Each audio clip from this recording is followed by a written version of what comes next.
மத்தேயு 16ஆம் அதிகாரத்துல मत्ती की 16वां अध्याय 15வது வசனத்தை வாசிங்க. 15 वचन पढ़िए. 17 வாசிங்க. 17 पढ़िए. இயேசு அவனை நோக்கி, அந்த மைக் ஆன் பண்ணுங்க. இயேசு அவனை நோக்கி,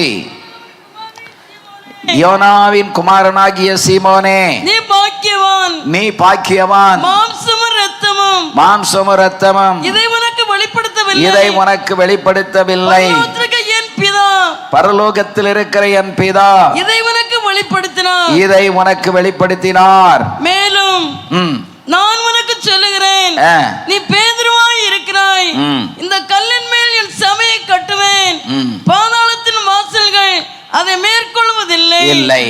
அருமையான தேவனுடைய பிள்ளைகளே, प्रिय परमेश्वर के जनों, ஆண்டவர் பேதுருவை பார்த்து சொல்றாரு, प्रभु पतरस से कहता है, இப்ப நீ சொன்னது ஜீவனுள்ள தேவனுடைய குமாரன் என்று என்னை நீ அடையாளப்படுத்தினாயே, अब तूने ये बताकर पहचान दिखाया कि मैं जीवित परमेश्वर का पुत्र हूँ. இது மாம்சமும் இரத்தமும் வெளிப்படுத்தல, जिससे मांस और लहू ने तुझे नहीं स्पष्ट किया. அது பிதாவாகிய தேவன், பரலோகத்தில் இருக்கிற என் பிதா இதை உனக்கு வெளிப்படுத்தினார். परंतु स्वर्गीय पिता जो स्वर्ग में विराजमान है उसने तुझे समझाया. பெந்தெகோஸ்தே ஊழியத்தினுடைய வெற்றி, पेंतेकोस्ते सेवकाई की विजय, இந்த பெந்தெகோஸ்தே ஊழியத்தில் இருக்கக்கூடிய ஆசீர்வாதம், इस पेंतेकोस्ती सेवकाई की आशीष, அது எதுல இருக்கு அப்படின்னா பரிசுத்த ஆவியானவருடைய வெளிப்பாடுல தான் இருக்கு. ये कहां पर मौजूद है? पवित्र आत्मा का प्रकाशन पर मौजूद है. அதனால தான் பெந்தெகோஸ்தே ஊழியம் அல்லது பெந்தெகோஸ்தே சபை என்றாலே அதனுடைய அடையாளம் பரிசுத்த ஆவியானவர். इसलिए पेंतेकोस्ती सेवकाई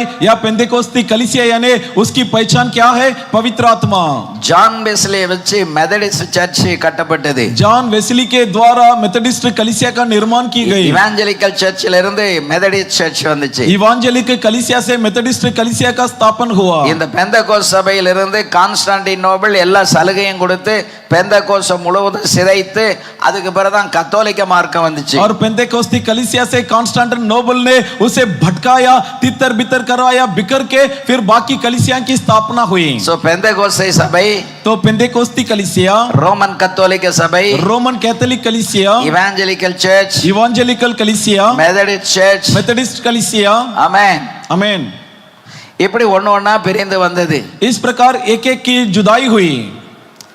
ஆனால் பெந்தெகோஸ்தே சபையினுடைய அடையாளம் என்ன?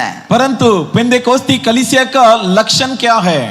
பரிசுத்த ஆவியானவருடைய அசைவு, पवित्र आत्मा का टहलना.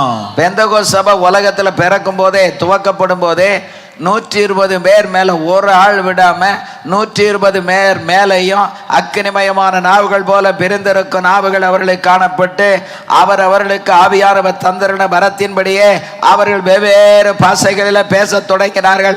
அதுதான் the first church. पहली कलीसिया जिसे पेंतेकोस्ती कलीसिया कहते, जिसकी शुरुआती में जहां पर 18 पर 120 जन थे, उन पर पवित्र आत्मा समाया गया और एक को भी नहीं छोड़ा, छूके बिना सबके सब पर पवित्र आत्मा आने के कारण हर एक को पवित्र आत्मा के दिए हुए वरदान के अनुसार विभिन्न भाषा बोलने लगे. 55 வருடங்களுக்கு முன்னால நான் ரட்சிக்கப்பட்ட போது, 55 वर्ष के पहले जब मेरी उद्धार हुई, பரிசுத்த ஆவியானவருக்கு தான் பெந்தெகோஸ்து சபையில முழு ஃப்ரீடம். तब पवित्र आत्मा जी को पेंतेकोस्ती कलीसिया में पूरी स्वतंत्र. ஆவியின் நிறைவில்லாம பாட்டு ஆராதனை முடியாது. आत्मी के भरपूरता के बिना गीत आराधना नहीं होती. ஆவியின் நிறைவில்லாம செய்தி ஆராதனை முடியாது. आत्मा के भरपूरता के बिना संदेश समाचार समाप्त नहीं होती थी. 2.5 மணி நேரம் ஆராதனை நடக்குனா அந்த 2.5 மணி நேரமும் ஆவியானவருடைய நிறைவுக்குள்ள தான் அது நடக்கும். अगर 2.5 घंटे तक आराधना जारी है तो पूरा 2.5 घंटा पवित्र आत्मा के कब्जे में होता है. சென்னையில குட்டியப்ப கிராமணி தெருவில் சிஸ்டர் சாரோல் நவரோஜி அவருடைய ஆராதனை 10 மணிக்கு ஆரம்பிச்சு 4 மணிக்கு முடியும். चेन्नई में बहन सारा नवरोजी की कलीसिया में आराधना सुबह 10 बजे शुरू होता था और शाम को 4 बजे खत्म होता था. அந்த காலத்துல எல்லா ஆராதனையும் அப்படிதான் இருந்தது. उस जमाने की हर एक आराधना की यही हाल थी. ஆனா வர வர கழுத தேஞ்சு கட்டெரும்பா போனது போல, परंतु दिन भर दिन जैसे गधा घिसते घिसते चींटी बन गई, ரட்சிக்கப்படாத ஒரு கூட்டம் சபைக்குள்ள வந்தது. उसी प्रकार उद्धारहीन एक झुंड कलीसिया में आया ஆவிய அபிஷேகம் பெறாத ஒரு கூட்டம் உள்ள और வந்துருச்சு. आत्मा के अभिषेक पाए बिना एक झुंड कलीसिया के भीतर இந்த आए। ரெண்டு கூட்டமும் சேர்ந்து ஆவியானவருடைய கிரியை அங்க மட்டுப்படுத்திருச்சு. ये दोनों झुंड मिलने के कारण आत्मा परमेश्वर का कार्य को वहां पर बंद कर दिया। ஆமென் आमीन, அல்லேலூயா. हालेलुया। இப்ப பழையபடிக்கு இது காலம் கடைசி. अब ये दिन अंतिम दिन है, ஆண்டவர் அந்த அப்போஸ்தல அனுபவத்துக்கு கத்தரமை கொண்டு போறாரு. इसलिए परमेश्वर उस प्रेरित अनुभव की ओर हमें ले जाता है। ஆடாத அசையாத அபிஷேகம் கிடையாது. ஆவியில நிரம்பினா இங்க இருந்து அங்க தூக்கி எறிவாரு. ऐसा कोई अभिषेक नहीं जहां पर नहीं हिले नहीं डुले, बल्कि अगर अभिषेक में भरता तो यहां से दूसरे और फेंक देता। திருச்சியில மெர்சியார் சர்ச்சினுடைய அந்த ஸ்தாபன கன்வென்ஷன்ல பேசும்போது கடைசி நாள்ல பயங்கரமான ஆவியானவருடைய அபிஷேகம் இறங்கிச்சு. तिरछी के मेर्सियाड कलीसिया के कन्वेंशन में जब प्रचार किया तो आखिरी दिन में भयानक रूप से पवित्र आत्मा उतरा। மேடையில இருந்த எல்லா பாஸ்டர்ஸையும் இந்த ஆண்களுக்கு பெண்களுக்கு நடுவுல வரிசையா போய் நிக்க வச்சுட்டோம். ஏன்னா அந்த அளவுக்கு அந்த நிறைவு அந்த காலத்துல அப்படிதான், இப்ப அப்படி கிடையாது. इस वक्त ऐसा नहीं, एक जमाने में ऐसा था, मंच पर जितने भी पासवान उपस्थित थे उन्हें जाकर पुरुष और महिला के बीच में खड़ा होने के लिए आदेश दे दिया। அதாவது முழங்கால நின்று அபிஷேகத்தை நிரம்பினாலும் நின்று கொண்டு நிரம்பினாலும் அந்த ஆவியானவருடைய வல்லமையை யாரும் கட்டுப்படுத்த முடியாது. चाहे खड़े खड़े अभिषेक में भरे या घुटने में होकर अभिषेक में क्यों ना भरे, आत्मा के शक्ति को कोई भी रोक नहीं सकता। பெந்தெகோஸ்து சபையை யாராலும் மேற்கொள்ள முடியாததுக்கு காரணமே சபைக்குள்ள இருக்கிற அந்த ஆவியானவருடைய வல்லமையான கிரியை தான். पेंतेकोस्ती कलीसिया पर कोई भी प्रबल हो नहीं सकता। क्यों नहीं हो सकता? कारण उस कलीसिया के भीतर पवित्र आत्मा का अभिषेक होने के कारण। ஊழியக்காரரா கினியா இருப்பாரு, सेवक अंगार से होता है, விசுவாசிகளா கினியா இருப்பாங்க, विश्वासी अंगार की नाई होते हैं, ஊழியக்காரிகளா கினியா இருப்பாங்க, सेविकाएं अंगार की नाई होती है, பாஸ்டர் மனைவி எல்லாம் அப்படியே அக்கினியா இருப்பாங்க ஆராதனையில. पास्टर की पत्नी सब आराधना में अंगार की नाई होते हैं। ஆமென் आमीन, அல்லேலூயா. हालेलुया। இப்ப எங்க இருக்கு அக்கினி? अब अग्नि कहाँ है? அக்கினி எங்க இருந்து வராதுங்க, உங்களுக்கு உள்ள இருந்து அந்த அக்கினி புறப்பட்டு வெளியே வரும். अग्नि और कहीं से नहीं आएगा, बल्कि आपके भीतर से अग्नि निकलना है। மேல இருந்து ஆவியானவர் இறங்கும் பொழுது உனக்கு உள்ள இருந்து அக்கினி பற்றி எரிய துவங்கும். ऊपर से जब पवित्र आत्मा उतरेगा तब आपके भीतर की आग सुलगने लगेगा। அந்த ஆவியானவர் அக்கினியாய் உள்ள இருந்து வரும் பொழுதுதான் நமக்குள்ள இருக்கிற குறைபாடுகள் தவறுகள் பாவங்கள் எல்லாத்தையும் சுட்டு எரிக்கிறார். वो आत्मा परमेश्वर जब भीतर से अंगार की नाई निकलेगा तब हमारे भीतर के गुनाह गलतियां घटी इस सब को भस्म कर देगा। வல்லமையான சுத்திகரிப்பு உண்டாகிறது. एक सामर्थ्यमय शुद्धिकरण मिलता है। जब ஆவியானவர் இறங்கிட்டார்னா யாரும் கண்ட்ரோல் பண்ண முடியாது. अगर आत्मा उतर गया तो कोई भी उसे काबू नहीं कर सकता। கையை தட்டுங்க, வாயை திறங்க, ஆவியில் நிரம்ப ஒண்ணும் சொல்ல வேண்டாம். ताली बजाइए, मुंह खोलिए, आत्मा में भरिए, बोलने की जरूरत नहीं। ஆமென் आमीन, அல்லேலூயா. हालेलुया। தன்னால உங்களுக்குள்ள அந்த அக்கினி பற்றி எரிய துவங்கிறோம். अपने आप आपके भीतर से आग सुलगने लगेगा। ஆவியானவர் உன்னை ஆட்கொள்ளும் பொழுது அவர் உன்னை கைதட்ட வைப்பார். जब आत्मा परमेश्वर तुझ पर कब्जा करेगा तब ताली बजवाएगा, मुंह खुलवाएगा, அல்லேலூயா சொல்ல வைப்பார், हालेलुया कहलवाएगा, அந்நிய பாஷை பேச வைப்பார், अन्य भाषा बुलवाएगा, புடிச்சு வச்ச புலி மாதிரி இருக்க மாட்டோம், और एक ही जगह पर बैठा हुआ भाग के नहीं होंगे, உருட்டி வச்ச களிமண் மாதிரி இருக்க மாட்டோம், मिट्टी जो मुट्ठी भर की मिट्टी के समान नहीं होंगे, நமக்குள்ள அசைவு உண்டாக துவங்கி விடும், बल्कि हमारे अंदर एक हिलाव पैदा होगी। இதான் ஆதி திருச்சபையினுடைய அனுபவம். यही है शुरुआती कलीसिया का अनुभव। ஆதி பெந்தெகோஸ்தே சபையினுடைய அடையாளம் இதுதான். आदि पेंतेकोस्ती कलीसिया का पहचान यही था। அந்த ஆவியானவர் சபையில இல்ல, குடும்பங்கள்ல இல்ல அப்படின்னா अगर आत्मा परमेश्वर कलीसिया में नहीं या परिवार में नहीं, நம்முடைய பெந்தெகோஸ்தே அடையாளத்தை நாம் இழந்து விடுவோம். मतलब हमारे पेंतेकोस्ती पहचान को हम गवा देंगे। மரண படுக்கையில படுத்து கிடக்கிற பரிசுத்தவான கூட வெளிப்பாடு ஞானம் புத்தி கூர்மம் மங்காது. मृत्यु के बिस्तर में लेटा हुआ एक संत को भी प्रकाशन प्रकटीकरण जरा सा भी धुंधला नहीं पड़ेगा. ஆவிக்குரியவர்கள் அமைதலா இருக்காங்கன்னா அவங்க பலவீனமானவர்கள கோழை அல்ல. आत्मिक लोग भले कमजोर हो वे जरूर कमजोर है परंतु वे डरपोक नहीं. ஆவியானவருடைய வல்லமையினால எடைகட்டப்பட்ட ஊழியம் விசுவாசி வாயை திறந்து அவ்வளவு சீக்கிரமா கோபப்பட மாட்டாங்க, எரிச்சப்பட மாட்டாங்க, முற்கோபப்பட மாட்டாங்க. அவங்க அமைதியா இருப்பாங்க. அத பலவீனம் என்று நீ எள்ளி நகையாடாதே. आत्मा परमेश्वर से नियंत्रित परमेश्वर के जन खामोश रहेंगे, शांत रहेंगे, गुस्सा नहीं करेंगे, क्रोधित नहीं करेंगे. इसे तुम उनका कमजोरी ना समझना बल्कि यही उनकी ताकत है. இங்க ஆவியில நிரம்பிட்டு வீட்டுல போய் அங்க சண்டை போடுறது பெரிய கெட்டிக்காரத்தனம் இல்ல. यहाँ पर आत्मा में भरकर वहां घर पे जाकर लड़ाई करना कोई बड़ी बात नहीं. இங்க ஆவியில நிரம்பிட்டா வீட்டுல அதாவது செத்த நாய் மாதிரி சுட்ட சுண்ணாம்பு மாதிரி அமைதியாயிரணும். यहाँ पर आत्मा में भरने के बाद घर पर जाकर मरे हुए कुत्ते के समान या बुझा हुआ चूना के समान रहना है. சத்துரு உன்னை தூண்டி விட்டு நீ அபிஷேகத்திலே நிறைகிற பாரு, உன் குடும்பத்துல நான் என்ன பண்றேன்னு கணவன் மூலம் பிள்ளைகள் மூலம் உன்னை கோபப்படுத்துவாங்க, மனைவி மூலம் உன்னை கோபப்படுத்துவாங்க. ஆனா எதுக்குமே இடம் கொடுக்க கூடாது. शत्रु तुझे ऐसा उकसाएगा क्या तू आत्मा में भरता है, घर जाने पर पति के द्वारा बच्चों के द्वारा तुम्हें उकसाएगा लेकिन किसी पर तुम्हारा कोई भी असर पड़ना नहीं चाहिए. சத்துருவை ஓட ஓட விரட்டணும்னா வீட்டுல ஆவியில நிரம்பி ஜெபிக்கணும். अगर शत्रु को दौड़ा दौड़ा कर मारना है तो घर पर आत्मा में भरकर प्रार्थना करना है. இங்க இருக்கிற நிறைவு வீட்டுல இருக்கணும். यहाँ पर जितनी भरपूरी है वो घर पर भी होनी चाहिए. ஆவியானவர் உன்னை சாந்தப்படுத்துவார். आत्मा परमेश्वर तुम्हें शांत कराएगा. ஆவியானவர் அசைவாடும் பொழுது ஆவிக்குரிய கனிகள் வெளிப்படும். आत्मा परमेश्वर मंडराते समय आत्मिक फल प्रकट होंगे. சண்டை போடுறது என்ன வராது, झगड़ने का मन नहीं करेगा, கோழி சொல்ல என்ன வராது, चुगली करने का मन नहीं करेगा, சொல்லுகிற ஆவி வராது, दोष लगाने की आत्मा नहीं आएगी, ரோகிகளுக்கு எதிராக பழி வாங்கணுங்கிற என்ன வராது, विश्वासघातियों का बदला लेने का मन नहीं आएगा. ஆவியானவருக்கு இடம் கொடுக்கணும். நீ அமைதியாய் இருந்தா உனக்காக யுத்தம் பண்ணுகிற கர்த்தர் வல்லமையாக அவர் உனக்காக யுத்தம் பண்ணுவார். आत्मा परमेश्वर के लिए समर्पित होकर यदि तुम खामोश बैठोगे तो तुम्हारे लिए युद्ध करने वाला, तुम्हारे लिए लड़ने वाला परमेश्वर आपके लिए युद्ध करेगा. ஆவியானவர் உன்னை அடக்குகிறார். ஆவியானவர் அவர்களை அடக்கி ஒன்றுமில்லாமல் ஆக்குவார். आत्मा परमेश्वर तुम्हें शांत कराएगा और दूसरे को जो तुम्हारी विरोधी है उन्हें परमेश्वर शून्य बना देगा. ரெண்டு மூணு பிரச்சனை ஒன்று போல வந்த உடனே ஆவியம் இல்லை, அடலும் இல்லை, ஜபம் இல்லை, வேத வாசிப்பு இல்லை, அந்த ஆகல சோர்ந்து போயிடுவோம். दो तीन समस्या अगर एक साथ आ गया तो ना प्रार्थना है, ना बाइबल पढ़ना है, ना आत्मा में भरना, हम पूरी तरह निराश और उदास हो जाते हैं. ஆண்டவர் சொல்றாரு, प्रभु यूं कहता है சோர்ந்து போகாமல் நீங்க என்ன செய்யுங்க, ஜெபம் பண்ணுங்கன்னு சொல்ற. कहता है निराश हुए बिना लगातार प्रार्थना कीजिए. அதுதான் பழைய ஏற்பாட்டுல ஜெபம் பண்ணி மோசே எப்படி ஜெயித்தான், தாவீது எப்படி ஜெயித்தான், யோசுவா எப்படி ஜெயித்தான், இப்படி நிறைய உதாரணங்களை ஆண்டவர் நமக்கு காண்பித்திருக்கிறார். इसलिए पुराने नियम में परमेश्वर ने बहुत सारे उदाहरण दिखाए, जैसे दाऊद कैसे प्रार्थना करके जीत हासिल किया, यहोशू दाऊद ये लोग कैसे प्रार्थना के जरिए जीत हासिल किए. ஆமென் आमीन, அல்லேலூயா. हालेलुया.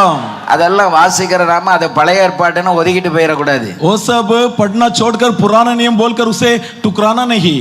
ஏன்னா இந்த வசனம் தான் நம்மளை உயிர்ப்பிக்கும். क्योंकि यही वचन है जो हमें जिलाती है. ஆனா அந்த வசனத்துக்கு இப்ப ஆபத்து.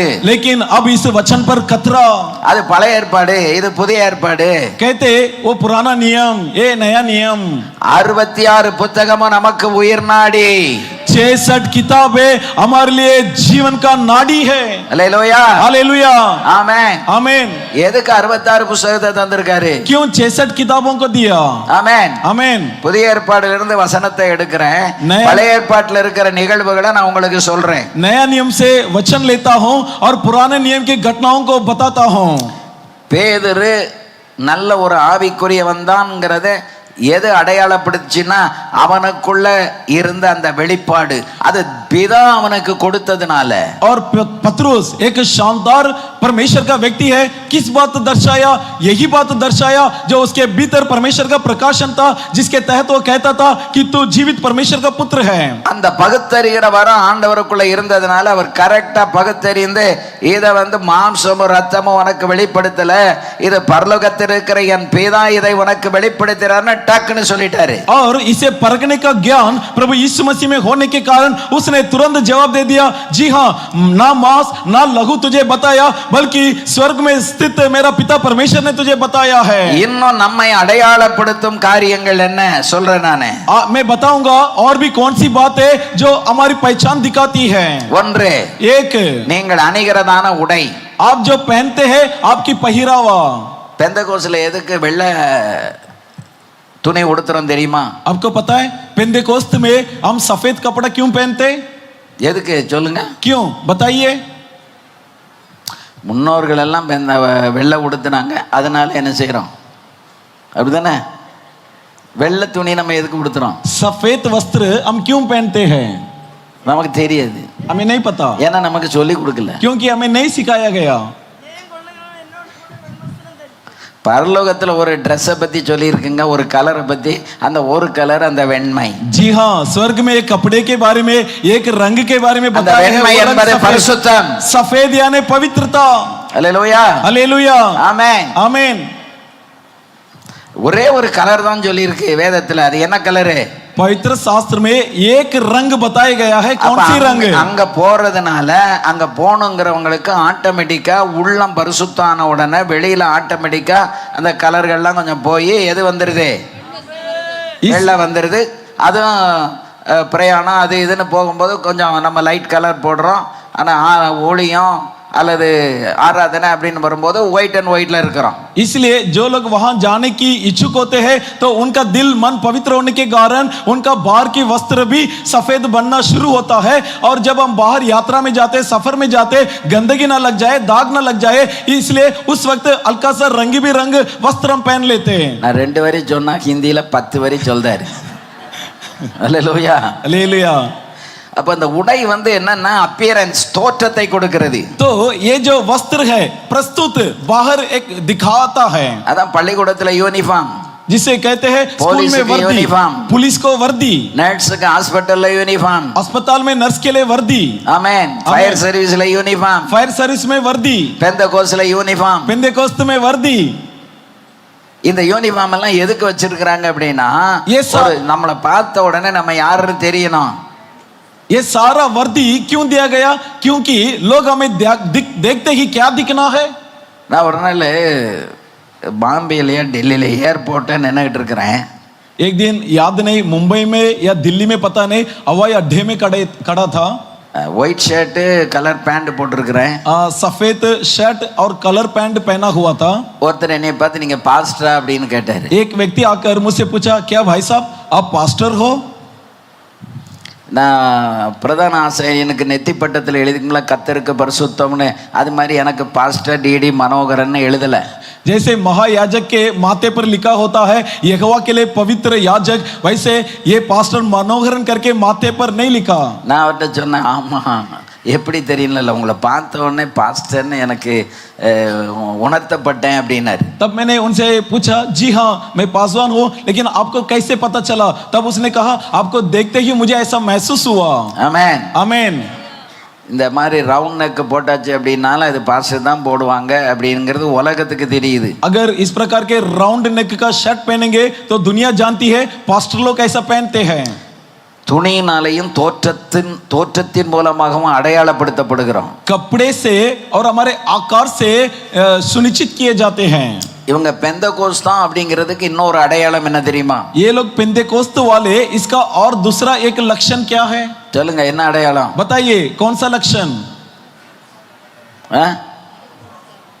நகை போடாது இருக்கிறது என்னது?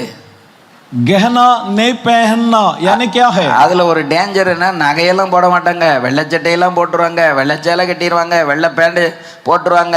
ஆனா ஊர்லாம்ட்ட புரணி, வீட்டுல சண்டை, புருஷன் ரட்சிக்கப்படவே மாட்டான். लेकिन इसमें खतरा क्या, सफेद पहन लेते, जेवर हटा देते, लेकिन ये दुनिया भर का झगड़ा, पति के साथ झगड़ा, हमेशा झगड़ा, पति का उद्धार नहीं होता है. பிள்ளைகள் கர்த்தருக்குள்ள வரவே மாட்டாங்க. और बच्चे बिल्कुल मसीह में नहीं आते.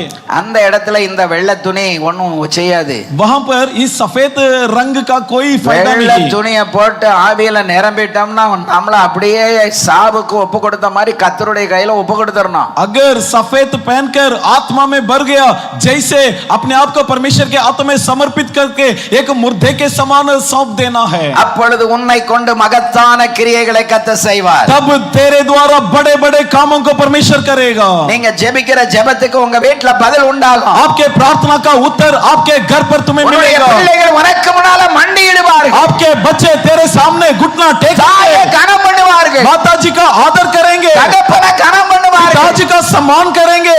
ஆனா இன்னைக்கு பெந்தகோஸ்து குடும்பங்கள்ல அது இல்ல. लेकिन आज पेंतेकोस्ते परिवार में नहीं है.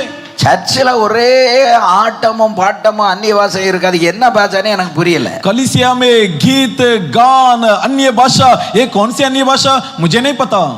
வீட்டுல போனா ஒரே சண்டை. புருஷன் சொல்றாரு, என்ன பாஸ்டர் அங்க வந்து என்ன ஜெபம் பண்றா பாருங்க, ஒரு சின்ன பொறுமை கூட இல்ல, சண்டை போட்டுக்கிட்டு இருக்கான்னு புருஷன் சொல்றாரு. ரட்சிக்கப்படாதவன் அவன் எப்படி ரட்சிக்கப்படுவான்? अगर घर पे गया तो पति कहता है, भाई साहब पास्टर एक ऐसी पत्नी है घर पर इतना झगड़ा करती है, जरा सा भी धीरज नहीं रखती है, तो उद्धार नहीं पाया, पति का उद्धार कैसे होगा? அதுபோல இந்த ரட்சிக்கப்படாத கணவன் அல்லது ரட்சிக்கப்பட்ட கணவன் சாட்சியற்ற நிலையில ரட்சிக்கப்படாத மனைவி ரட்சிக்கப்படவே மாட்டான். और इसी प्रकार जब उद्धार पाए हुआ पति का कोई गवाही नहीं, जो उद्धारहीन पत्नी कभी भी उद्धार पा नहीं सकती. இன்னைக்கு ஊழியம் செஞ்சமா பிரசங்கம் பண்ணமான்னு இல்ல, குடும்பத்துல போய் வழக்கு தீர்க்க தான் பெருசா இருக்கு. आज सेवा करना प्रचार करना इसे छोड़कर घर में जाकर वाद विवाद जो झगड़ा होती है उस पर हमें शामिल होना पड़ता है. உன்னை ஆள்பவர் ஆவியானவரா இருக்கணும். तुझे राज करने वाला पवित्र आत्मा होना चाहिए. உன் கணவன் உன்னை கண்டு கனப்படுத்தணும். तेरा पति तुझे देखने के कारण तेरा आदर करना है. உன் மனைவி உன்னை கண்டு கனப்படுத்தணும். तेरी पत्नी तुझे देखने के कारण तेरा आदर करना है. உனக்குள் இருக்கிற ஆவியானவர் உன் பிள்ளைகளுக்குள்ள மனைவிக்குள்ள அதுபோல கணவன் பிள்ளைகளுக்குள்ள ஒரு பெரிய கனத்தை கொடுக்கணும். तेरा भीतर का आत्मा के कारण तेरे बीच में, तेरे पत्नी के बीच में, बच्चों के बीच में एक बड़ा आदर दिलवाना चाहिए. ஆமென். आमीन. இன்னைக்கு இது பெந்தகோஸ்து சுத்தமா இல்லைங்க, சாட்சியே கிடையாது. आज पेंतेकोस्त में ये बिल्कुल नहीं, गवाही नाम का चीज ही नहीं. இன்னையிலிருந்து உங்க சரீரத்தை ஒடுக்கி ஆவியானவருக்கு இடம் கொடுத்து ஆவியில நிரம்பிட்டீங்களா, அந்நிய பாஷை பேசிட்டீங்களா, வேற எந்த வார்த்தையும் வாயில பேசாத அளவுக்கு நீங்க மௌனமா இருங்க. உன்னுடைய மௌனம் மிக வலிமையானது. आज से अगर आप अन्य भाषा बोल दिए, अपना शरीर को अंधेर कर लीजिए, आधीन कर लीजिए और खामोश रहने के लिए सीखे, सिर्फ पवित्र आत्मा के लिए जगह दिए बिना और कुछ भी शब्द मुंह से निकलने के लिए, झगड़ने के लिए बिल्कुल इजाजत ना दे. அந்த காலத்துல முதல் பாட்டு பாடுறதுக்குள்ள எல்லாம் ஆவியில் நிரம்பிடுவாங்க. उस जमाने में पहला गीत में सबके सब आत्मिक हो जाते थे. எப்பொழுதும் அந்த அந்நிய பாஷை வாயில வந்துகிட்டே இருக்கும். निरंतर उनके मुंह से अन्य भाषा निकलती. இப்போ உருட்டி வச்ச களிமண் மாதிரி ஒவ்வொன்றும் இப்படி உட்கார்ந்துக்கிட்டு இந்த உடம்பு மட்டும் இப்படி இப்படி ஆடிக்கிட்டு இருக்கு. अब घट रखा हुआ मिट्टी के नहीं, सिर्फ देह शरीर हिलता है. வாயில இருந்து ஒரு தோத்திரம் வருதா, मुंह से कोई स्तुति नहीं निकलती, ஒரு அந்நிய பாஷை வருதா, एक अन्य भाषा नहीं निकलता, ஒண்ணுமே கிடையாது. कुछ नहीं. இன்றைக்கு இங்க இருக்கிற இந்த பந்தலின் கீழ் இருக்கிற உங்களுக்கு ஆவியானவர் கொடுக்கிற ஒரு எச்சரிக்கை, நீங்க சாட்சியா இருந்தீங்கன்னா உங்க குடும்பத்தில் நீ நினைக்கிறத விட மகத்தான கிரியைகளை என் தேவன் செய்வார் என்று உனக்கு வாக்கு கொடுக்கிறார். आज इस मंडप के नीचे बैठे हुए आपके लिए पवित्र आत्मा का वाणी ये है, अगर आप अपने परिवार में खामोश रहेंगे, धीरज रखेंगे, तो परमेश्वर आपके लिए इतना चमत्कार करेगा जो आपके बुद्धि और सोच से परे होगा. பெந்தகோஸ்தே குடும்பங்கள் இருக்கிற பிள்ளைகளை ஏன் ரட்சிக்கப்பட மாட்டேங்கிறாங்க, ஞானஸ்நானம் எடுக்க மாட்டேங்கிறாங்க, ஏன் கர்த்தரை ஆராதிக்க வர மாட்டேங்கிறாங்கன்னா வேற யாரும் இடையூறு இல்ல, நீங்களும் நானுமே தான் இடையூறு. और पेंतेकोस्त परिवार के बच्चे लोग प्रभु की कलीसिया में क्यों नहीं आते, आराधना में क्यों नहीं आते, प्रार्थना में क्यों नहीं आते? कारण दूसरा कोई रोक नहीं, बल्कि उनके लिए रोक टोक आप और मैं है. உன் முழங்கால் உன் வீட்டில் ஊன்றி நிற்கும் போது जब तेरा घुटना तेरे घर पर உன்னுடைய टिके பிள்ளைகள் உனக்கு அப்படியே அடங்கிடுவாங்க. तब तेरे संतान आपके अधीन हो जाएंगे. என் தாய் ஜெபிக்கிற ஒரு தாய் அப்படின்னு அவன் அடங்கிடுவான். குடிகார புருஷன் கூட எப்பா அவர்கிட்ட நிற்க முடியாது, ஜெபம் பண்ணிட்டான்னா தொலைஞ்சிருவோன்னு சொல்லி அவன் அப்படியே அடங்கி போயிடுவான். मेरी माता जी एक प्रार्थना वीर बोलकर बेटा उसकी अधीन हो जाएगा. शराबी पति भी मेरी पत्नी अगर प्रार्थना करेगी तो मेरे साथ दुर्घटना घट जाएगा बोलकर वो भी शांत हो जाएगा. அதுபோல புருஷன் முழங்கால நின்னா எப்படிப்பட்ட ராட்சசி மனைவியா இருந்தாலும் பிள்ளைகளா இருந்தாலும் அந்த ஆவிக்குரிய தகப்பனுக்கு முன்னால ஆவியானவர் அப்படியே அடங்க வச்சிருவாரு. इसी प्रकार अगर पति घुटना टेकने वाले हो, प्रार्थना टेकने वाले हो, तो चाहे पत्नी कितनी भी बड़ी राक्षस क्यों ना हो, बच्चे कितने बड़े राक्षस क्यों ना हो, लेकिन उनके प्रार्थना के कारण उन्हें आधीन होना तय है. உன்னுடைய குடும்பம் பரலோகம் போல இருக்கும். तेरा परिवार मानो स्वर्ग समान होगा. ஆவியானவருடைய அசைவு இருக்கும். आत्मा परमेश्वर का टहलना होगा. நல்ல சொப்பனங்கள் வரும். अच्छे अच्छे सपना दिखेंगे. தரிசனங்கள் வரும். दर्शन मिलेंगे. ஆத்தும ஆதாய செய்வோம். और आत्मा की कमाई करेगा. ஆமென். आमीन. இன்னைக்கு பிள்ளைகள் எல்லாம் பின்மாற்றத்தில் போனதுக்கு வேற யாரும் காரணம் கிடையாது. ஊழியக்காரனை பற்றி, மற்ற விசுவாசிகளை பற்றி, ஊர்லாம்ட்ட ஊழியங்களை பற்றி வீட்டில் உட்காந்து புருஷனும் மயனும் சுக்கு காப்பி போட்டுக்கிட்டு சுண்டலை வச்சு சாப்பிட்டுட்டு குறவு சொல்லிக்கிட்டு இருந்தா உனக்குள்ளேயும் ஆவியானவர் இல்லை, குடும்பத்திலே ஆவியானவர் இல்லை, உன் பிள்ளை ஆட்டோமேட்டிக்காக பின்மாறி போயிடும். आज आपके बच्चे पीछे हटने का कारण क्या मालूम है? दूसरा कोई कारण नहीं. आप घर पे मियाँ बीवी दोनों बैठकर सूंड का काफी बनाकर पीते और इस पर उस पर फलाना फलाना व्यक्ति पर दोष लगाते. ये सारा दोष सुनकर वो बिगड़ गया. उनका बिगड़ने का दूसरा कोई कारण नहीं. நாங்க ரொம்ப பக்தியா தான் இருக்கோம். நான் என் பிள்ளைகள் இப்படி இருக்காங்களே, நான் என்ன செய்யணும்? இப்போ உள்ள இருந்து ஒரு சத்தம் வருது. अब अंदर से एक आवाज निकल रही है, मैं सुन रहा हूँ हम तो बहुत भक्त, बड़ा भक्त है, तो ये हालत क्यों हुई? ரொம்ப பக்தியா இருக்கும், சர்ச்சுக்கு போறோம், உபவாச ஜெபத்துக்கு போறோம், ஆவியில் நிரம்புறோம், ஜெபம் பண்ணதான் நானும் என் ஹஸ்பண்டும் ரொம்ப நல்லா இருக்கும். ஆனாலும் என் பிள்ளைகள் கீழ்ப்படிய மாட்டேங்காங்களே ஏன் அப்படிங்கிற சத்தம் இங்கிருந்து எதிரொலிக்கிறது. यहाँ और वहां से ये आवाज सुनाई देती है कि मैं और मेरा पत्नी दोनों आत्मिक है, हम कलीसिया में जाते, आराधना में जाते, उपवास की प्रार्थना में जाते, सब कुछ ढंग से करते, फिर भी मेरे बच्चे क्यों नहीं सुनते, वे पछाड़ क्यों गए? உன்னைய இன்னும் கொஞ்சம் ஷார்ப் ஆக்குறதுக்கு தான் உன் பிள்ளைய கத்தர் அப்படி ஆட வச்சிருக்காரு. पता है आपको और भी नोखीला बनाने के लिए परमेश्वर आपके बच्चों को इस हाल में रखा है. அப்படிப்பட்ட பிள்ளைகள்கிட்ட போய் நின்னு சண்டை போடாதீங்க. ऐसे बच्चों के सामने जाकर उनसे मत झगड़िए, उनसे गुस्सा ना करे. பொறுமையாக அமைதியாக சாந்தமா நீங்க பேசுங்க. நீ கோபப்பட்டு பேசுறத விட உன் சாந்தத்தின் ஆவியால் நிரம்பி, என்னப்பா நீ இப்படி செய்யலாமா, தம்பி பாப்பா இதெல்லாம் நல்லா இருக்கா, நம்ம பெந்தகோஸ்காரங்க அப்படின்னு சாந்தமா நீ சொல்லு. உன் சாந்தமான வார்த்தையில அபிஷேகம் இருக்கும். आप जाकर अपने बच्चों से झगड़ना मत, गुस्सा मत करे, क्रोधित ना हो, बल्कि जाकर धीरज से, बेटा बेटी हम पेंतेकोस्त परिवार के हैं, ऐसा करना उचित नहीं, ऐसा शांति से बताइए, तब वहां पर परिवर्तन आपको देखने मिलेगा. அது நம்ம பக்குவப்பட்டா தானே பக்குவமா பேச முடியும். जब खुद हम सुधरेंगे तब हम उनको समझा सकते हैं. ஆமென். आमीन. அப்போ உடை ஒரு தோற்றத்தை கொடுக்குது, ஒரு யூனிஃபார்ம் இருக்குது.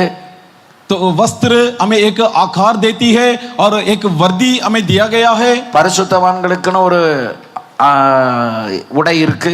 संतों के लिए एक अलग तरह की वस्त्र है. பணக்காரங்கன்னு ஒரு உடை இருக்கு. अमीरों के लिए एक अलग तरह का இப்ப वस्त्र சபை है. வந்து பணக்காரங்களை உருவாக்குதா பரிசுத்தவான்களை உருவாக்குதா? अब बताइए कलीसिया अमीरों को बना रहा है या संतों को बना रहा है? சத்தமா சொல்லுங்க பதில். जोर से जवाब दीजिए. இன்னும் சத்தமா और जोर से.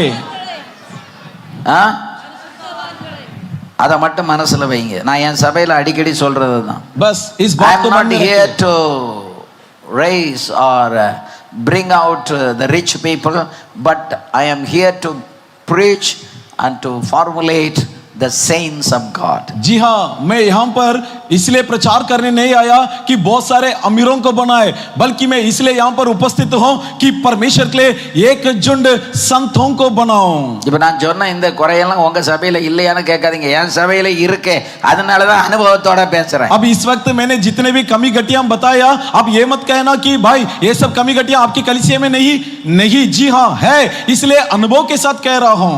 ஆமென். आमीन. அல்லேலூயா. हालेलुया. हालेलुया ஆமென். आमीन। ஆவியானவர் கொடுக்கறத நான் பேசிடுவேன்.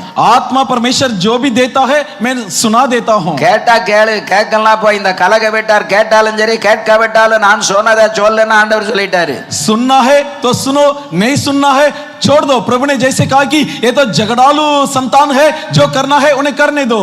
சோ பணக்காரனா நம்ம ஆடையை அடையாளப்படுத்தினோம். तो इसलिए हमने देखा कि एक वस्त्र को चिन्हित किया பரிசுத்தவான்களையும் அதை அடையாளப்படுத்தினோம். और ये संतों को भी चिन्हित करता है, अमीरों को भी चिन्हित करता है। பிளேன்ல ஏர் ஹோஸ்டஸ் பணிவிடை செய்கிற பணிப்பெண்கள் இருக்காங்கல்ல, அவங்களுக்கு ஒரு அடையாளம், ஒவ்வொரு ஏர்லைன்ஸுக்கு ஒரு அடையாளம் இருக்கு. அது மாதிரி பைலட்டுக்கு ஒரு அடையாளம் இருக்கு. அவங்க இங்க வச்சிருக்கிற ஸ்டார் இருக்குது, அவங்க குத்தி இருக்கிறதான பேட்ஜ் இருக்கு. அதை பார்த்த உடனே இவர் ஒரு பைலட்டு நமக்கு துண்டா தெரியும். हवाई जहाज के कर्मचारी अर्थात पायलट क्यों ना हो, उनके वस्त्र में तारे लगाए जाता है और उनके कर्मचारी जो एयर होस्ट होती है उनके लिए एक अलग पहचान होता है और जितने भी कर्मचारी होते हैं उनका अलग अलग एक पहचान होता है। வஸ்திரம் உன்னை அடையாளப்படுத்தும். जी हाँ, वस्त्र हमें चिन्हित करता है। ஆமென் आमीन। ஆனா எனக்கு பெந்தகோஸ்ல எப்படி தெரியுமா, சினிமான்காரங்க உடுத்தாத அதையெல்லாம் போட்டு உடுத்தி ஜிக் ஜிகுன்னு எப்பா பார்த்தா தலை சுத்துது. लेकिन आज पेंतेकोस्त का हाल क्या मालूम है, सिनेमा से भी बदतर वस्त्र पहनकर आते हैं, इतना भयानक वस्त्र कि देखकर हमें चक्कर आता है। ஆடையில என்ன பெரிய பரிசுத்தமான கேட்காதீங்க, ஆடையிலும் பரிசுத்தம் இருக்கிறது. आप ये मत पूछो क्या वस्त्र पहनने में कौन सी पवित्रता है। जी हाँ, वस्त्र में पवित्रता है। பரிசுத்தவாட்டி பரிசுத்தவான் என்று வெளிப்படுத்த வேண்டும். तेरा वस्त्र तुझे पवित्र पुरुष पवित्र स्त्री के नाई प्रस्तुत करना है। நம்ம உடுத்துற கலர்கள் நிறங்கள் இருக்கு பாருங்க, அதுல கூட ஒரு அடையாளம் இருக்கு. हम जो रंगीला वस्त्र पहनते हैं उसमें भी एक सुंदरता होती है। எந்த மந்திரவாதியாவது இத மாதிரி வெள்ளை சட்டை போட்டதை, வெள்ளை சட்டையோ சிப்பா போட்டதை யாராவது பார்த்திருக்கீங்களா? क्या किसी भी जादूगर इस प्रकार के பார்த்த ஒரு ஆளு கை வைத்துங்க பாப்போம். सफेद कमीज सफेद धोती पहने हुए आपने देखा? சம்மதத்துக்கு அடையாளமா அல்லது இல்லன்னு மறுக்கிறீங்களா? आप शांत इसलिए கையும் बैठे அசையல வாயும் அசையலன்னா அர்த்தம் என்ன? ना हाथ हिला ना मुंह हिली, मतलब क्या है? ஆமென். ஆமென். யாக்கோபு என்னத்தையோ அடிக்காரு பாஸ்டர். ஹalleluya. हालेलुया। பரிசுத்தவான்களுக்கும் ஒரு மந்திரவாதிக்கு என்ன இருக்கு? बताइए, एक संत வித்தியாசம் இருக்குங்க. और एक जादूगर का फर्क है ना? ஹalleluya. हालेलुया। ஆமென். आमीन। மந்திரவாதி என்ன கலர் போட்டிருப்பான்? जादूगर का कौन सा रंग का वस्त्र पहनता है? அவர் இன்னொரு கலர் और दूसरा एक रंग கருப்பு. கருப்பு தாங்க சாத்தானுடைய கலரு. काला काली रंग यानी शैतान की रंग है। நான் ஒரு நாள் ஜப்பான்ல ஒரு ஸ்டேஷன்ல நின்னுட்டு இருந்தேன். एक दिन जापान के एक स्टेशन में खड़ा था। நான் பார்த்த ஒரு 10-100 பேர்ல ஒரு கிட்டத்தட்ட 50-60 பேர் வந்து கருப்பு டி-ஷர்ட் கருப்பு பேண்ட் போட்டிருக்காங்க. लगातार लगभग 100 लोगों को देखा जिसमें से 50-60 जन काला पैंट और काला टी शर्ट पहने हुए थे। இது ஏன்டா இவங்க கலர் போட்டிருக்காங்க அப்படினா அந்த கலரை பத்தி நான் ஒரு ஸ்டடி எடுத்தேன். मैंने सोचा ये लोग इस रंग का कपड़ा क्यों पहने, उसके बारे में एक अभ्यास किया। ஜாக்கிரதை, நம்ம போடுற கலர்ல நம்ம ஆவியில வீக்கா இருந்தா அந்த கலரை வந்து சத்துருவா வந்து உன் பக்கம் ஃபேசினேட் பண்ண இழுத்துறோம். आपको पता है अगर हम आत्मा में कमजोर होंगे, आप किस रंग का वस्त्र पहनेंगे वो वस्त्र के जरिए शैतान को आकर्षित कर लेगा। அந்த கலர் கூட நம்மை அடையாளப்படுத்துகிறது. वो रंग भी हमें चिन्हित करता है। மூன்றாவதாக நாம் சாப்பிடுகிற உணவு. तीसरा जो भोजन हम खाते हैं। தானியேல் 1ஆம் அதிகாரம் 6வது வசனத்தை நம்ம எடுத்துக்கொண்டால், दानियेल की पहला अध्याय का 6वां वचन यदि हम पढ़ें, அவர்களுக்குள் யூதா புத்திரராகிய தானியேல், அனனியா, மீஷாவேல், அசரியா என்பவர்கள் இருந்தார்கள். उनमें दानियेल, मिशाएल, अननिया इस प्रकार के यहूदी के लोग थे। பிரதானிகளின் தலைவன் தானியேலுக்கு பெல்தேசாத்சார் என்றும், और खोजों के प्रधान दानियेल को बेलसासार करके, அனனியாவுக்கு சாத்ராக் என்றும், अननिया को साद्राक करके, மீஷாவேலுக்கு மேஷாக் என்றும், मिसावेल को मेशक करके, அசரியாவுக்கு ஆபேத்நேகோ என்றும் மறுபெயரிட்டார். अजरिया को आबेदनेगो करके पुनर्नाम दिया। நம்முடைய பெயர் வந்து நம்மை அடையாளப்படுத்துகிறது. हमारा नाम हमारी पहचान दिखाती है। ஆமென். आमीन। இந்துவா, முஸ்லிமா, கிறிஸ்டியனா, क्या हिंदू या मुसलमान या ईसाई, பார்சியா, சைனீஸா, क्या जैन या पारसी, ஆமென், आमेन, பஞ்சாபியா, क्या सिख, இஸ்ரேலா, क्या யூதர்களா, यहूदी, எல்லாத்துக்கும் ஒரு பேர்ல ஒரு வித்தியாசம் இருக்கு. हर एक के नाम में एक फर्क होता है. இந்த தானியேலையும் அந்த Meshach Abednego, Shadrach Meshach Abednego இங்க எல்லாரையும் அவங்க யூதா தேசத்திலிருந்து அவர்களை பாபிலோனுக்கு சிறை பிடித்து கொண்டு போனாங்க. ये दानियल, सत्रक, मेशक, आबेदनेगो इनको यहूदा देश से बंदी बनाकर ले गए. அவர்கள் யூதர்கள், वे यहूदी थे. இப்ப தானியேலுக்கு நான் ஒரே ஒரு பெயருக்கு மட்டும் விளக்கம் சொல்றேன், மத்தத பேச நேரம் இல்ல. अब दानियल एक नाम का मैं अर्थ बतलाऊंगा, बाकी बताने के लिए समय नहीं. தானியேல் என்றால் தேவன் எனக்கு நியாயாதிபதின்னு அர்த்தம். दानियल का अर्थ परमेश्वर मेरा न्यायी. ஆனா परंतु அவனுக்கு பெல்தே ஷத்சார் அப்படின்னு பெயர் வைத்தாங்க. उसका नाम रखा गया बेल्दे सात्सार. அதுக்கு என்னன்னா, इसका अर्थ क्या है? ராஜாவின் ஜீவனை பாதுகாப்பாயாக அப்படின்னு அர்த்தம். इसका अर्थ है राजा के जान की रक्षा के. அதாவது பாபிலோனிய தெய்வமான பேல் இவனை காக்கட்டும் என்று அவனுக்கு அந்த பெயரை மாத்துறாங்க. यानी बेबीलोन का देव बेल इसकी रक्षा करे, इस अर्थ पर नाम रखा गया. 17 வயசுல இவங்க எல்லாம் கொண்டு போகப்பட்டாங்க. 17वां साल में इन सबको ले चला गया. அப்போ தேவன் எனக்கு நியாயாதிபதிங்கிற பேர் எப்படி இருக்கு? ஆனா இப்போ இந்த ராஜாவின் ஜீவனை பாதுகாப்பாயாகன்னு அவங்களுடைய தெய்வத்தின் பாபிலோனிய தெய்வத்தின் பேர்ல இவன் பேரை மாத்திட்டாங்க. परमेश्वर मेरा न्यायी, ये इसका नाम का अर्थ है.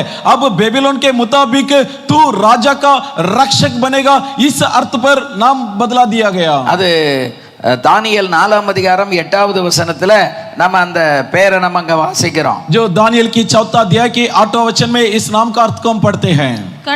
கடைசியிலே என் தேவனுடைய நாமத்தின்படியே பெல்தே சாஸ்தார் என்று பெயரிடப்பட்டு பரிசுத்த தேவர்களின் ஆவியை உடைய தானியேல் என்னிடத்தில் கொண்டு வரப்பட்டான். அவனிடத்தில் நான் சொப்பனத்தை விவரித்து சொன்னதாவது. 5:11 வாசிங்க. 5 का 11. அந்த ராஜாத்தி என்ன சொன்னான்னு கேளுங்க. ராணி क्या कहती है? உம்முடைய ராஜ்யத்திலே ஒரு புருஷன் இருக்கிறான், तेरा राज्य में एक पुरुष है, அவனுக்குள் பரிசுத்த தேவனுடைய ஆவி இருக்கிறது, उसके भीतर पवित्र परमेश्वर का आत्मा वास है. உம்முடைய பிதாவின் நாட்களிலே வெளிச்சமும் வேகமும் தேவர்களின் ஞானத்துக்கு ஒத்த ஞானமும் அவனிடத்தில் காணப்பட்டது. तुम्हारे पितरों के दिनों में ईश्वरीय ज्ञान और ईश्वरीय ज्ञान उसमें पाया गया.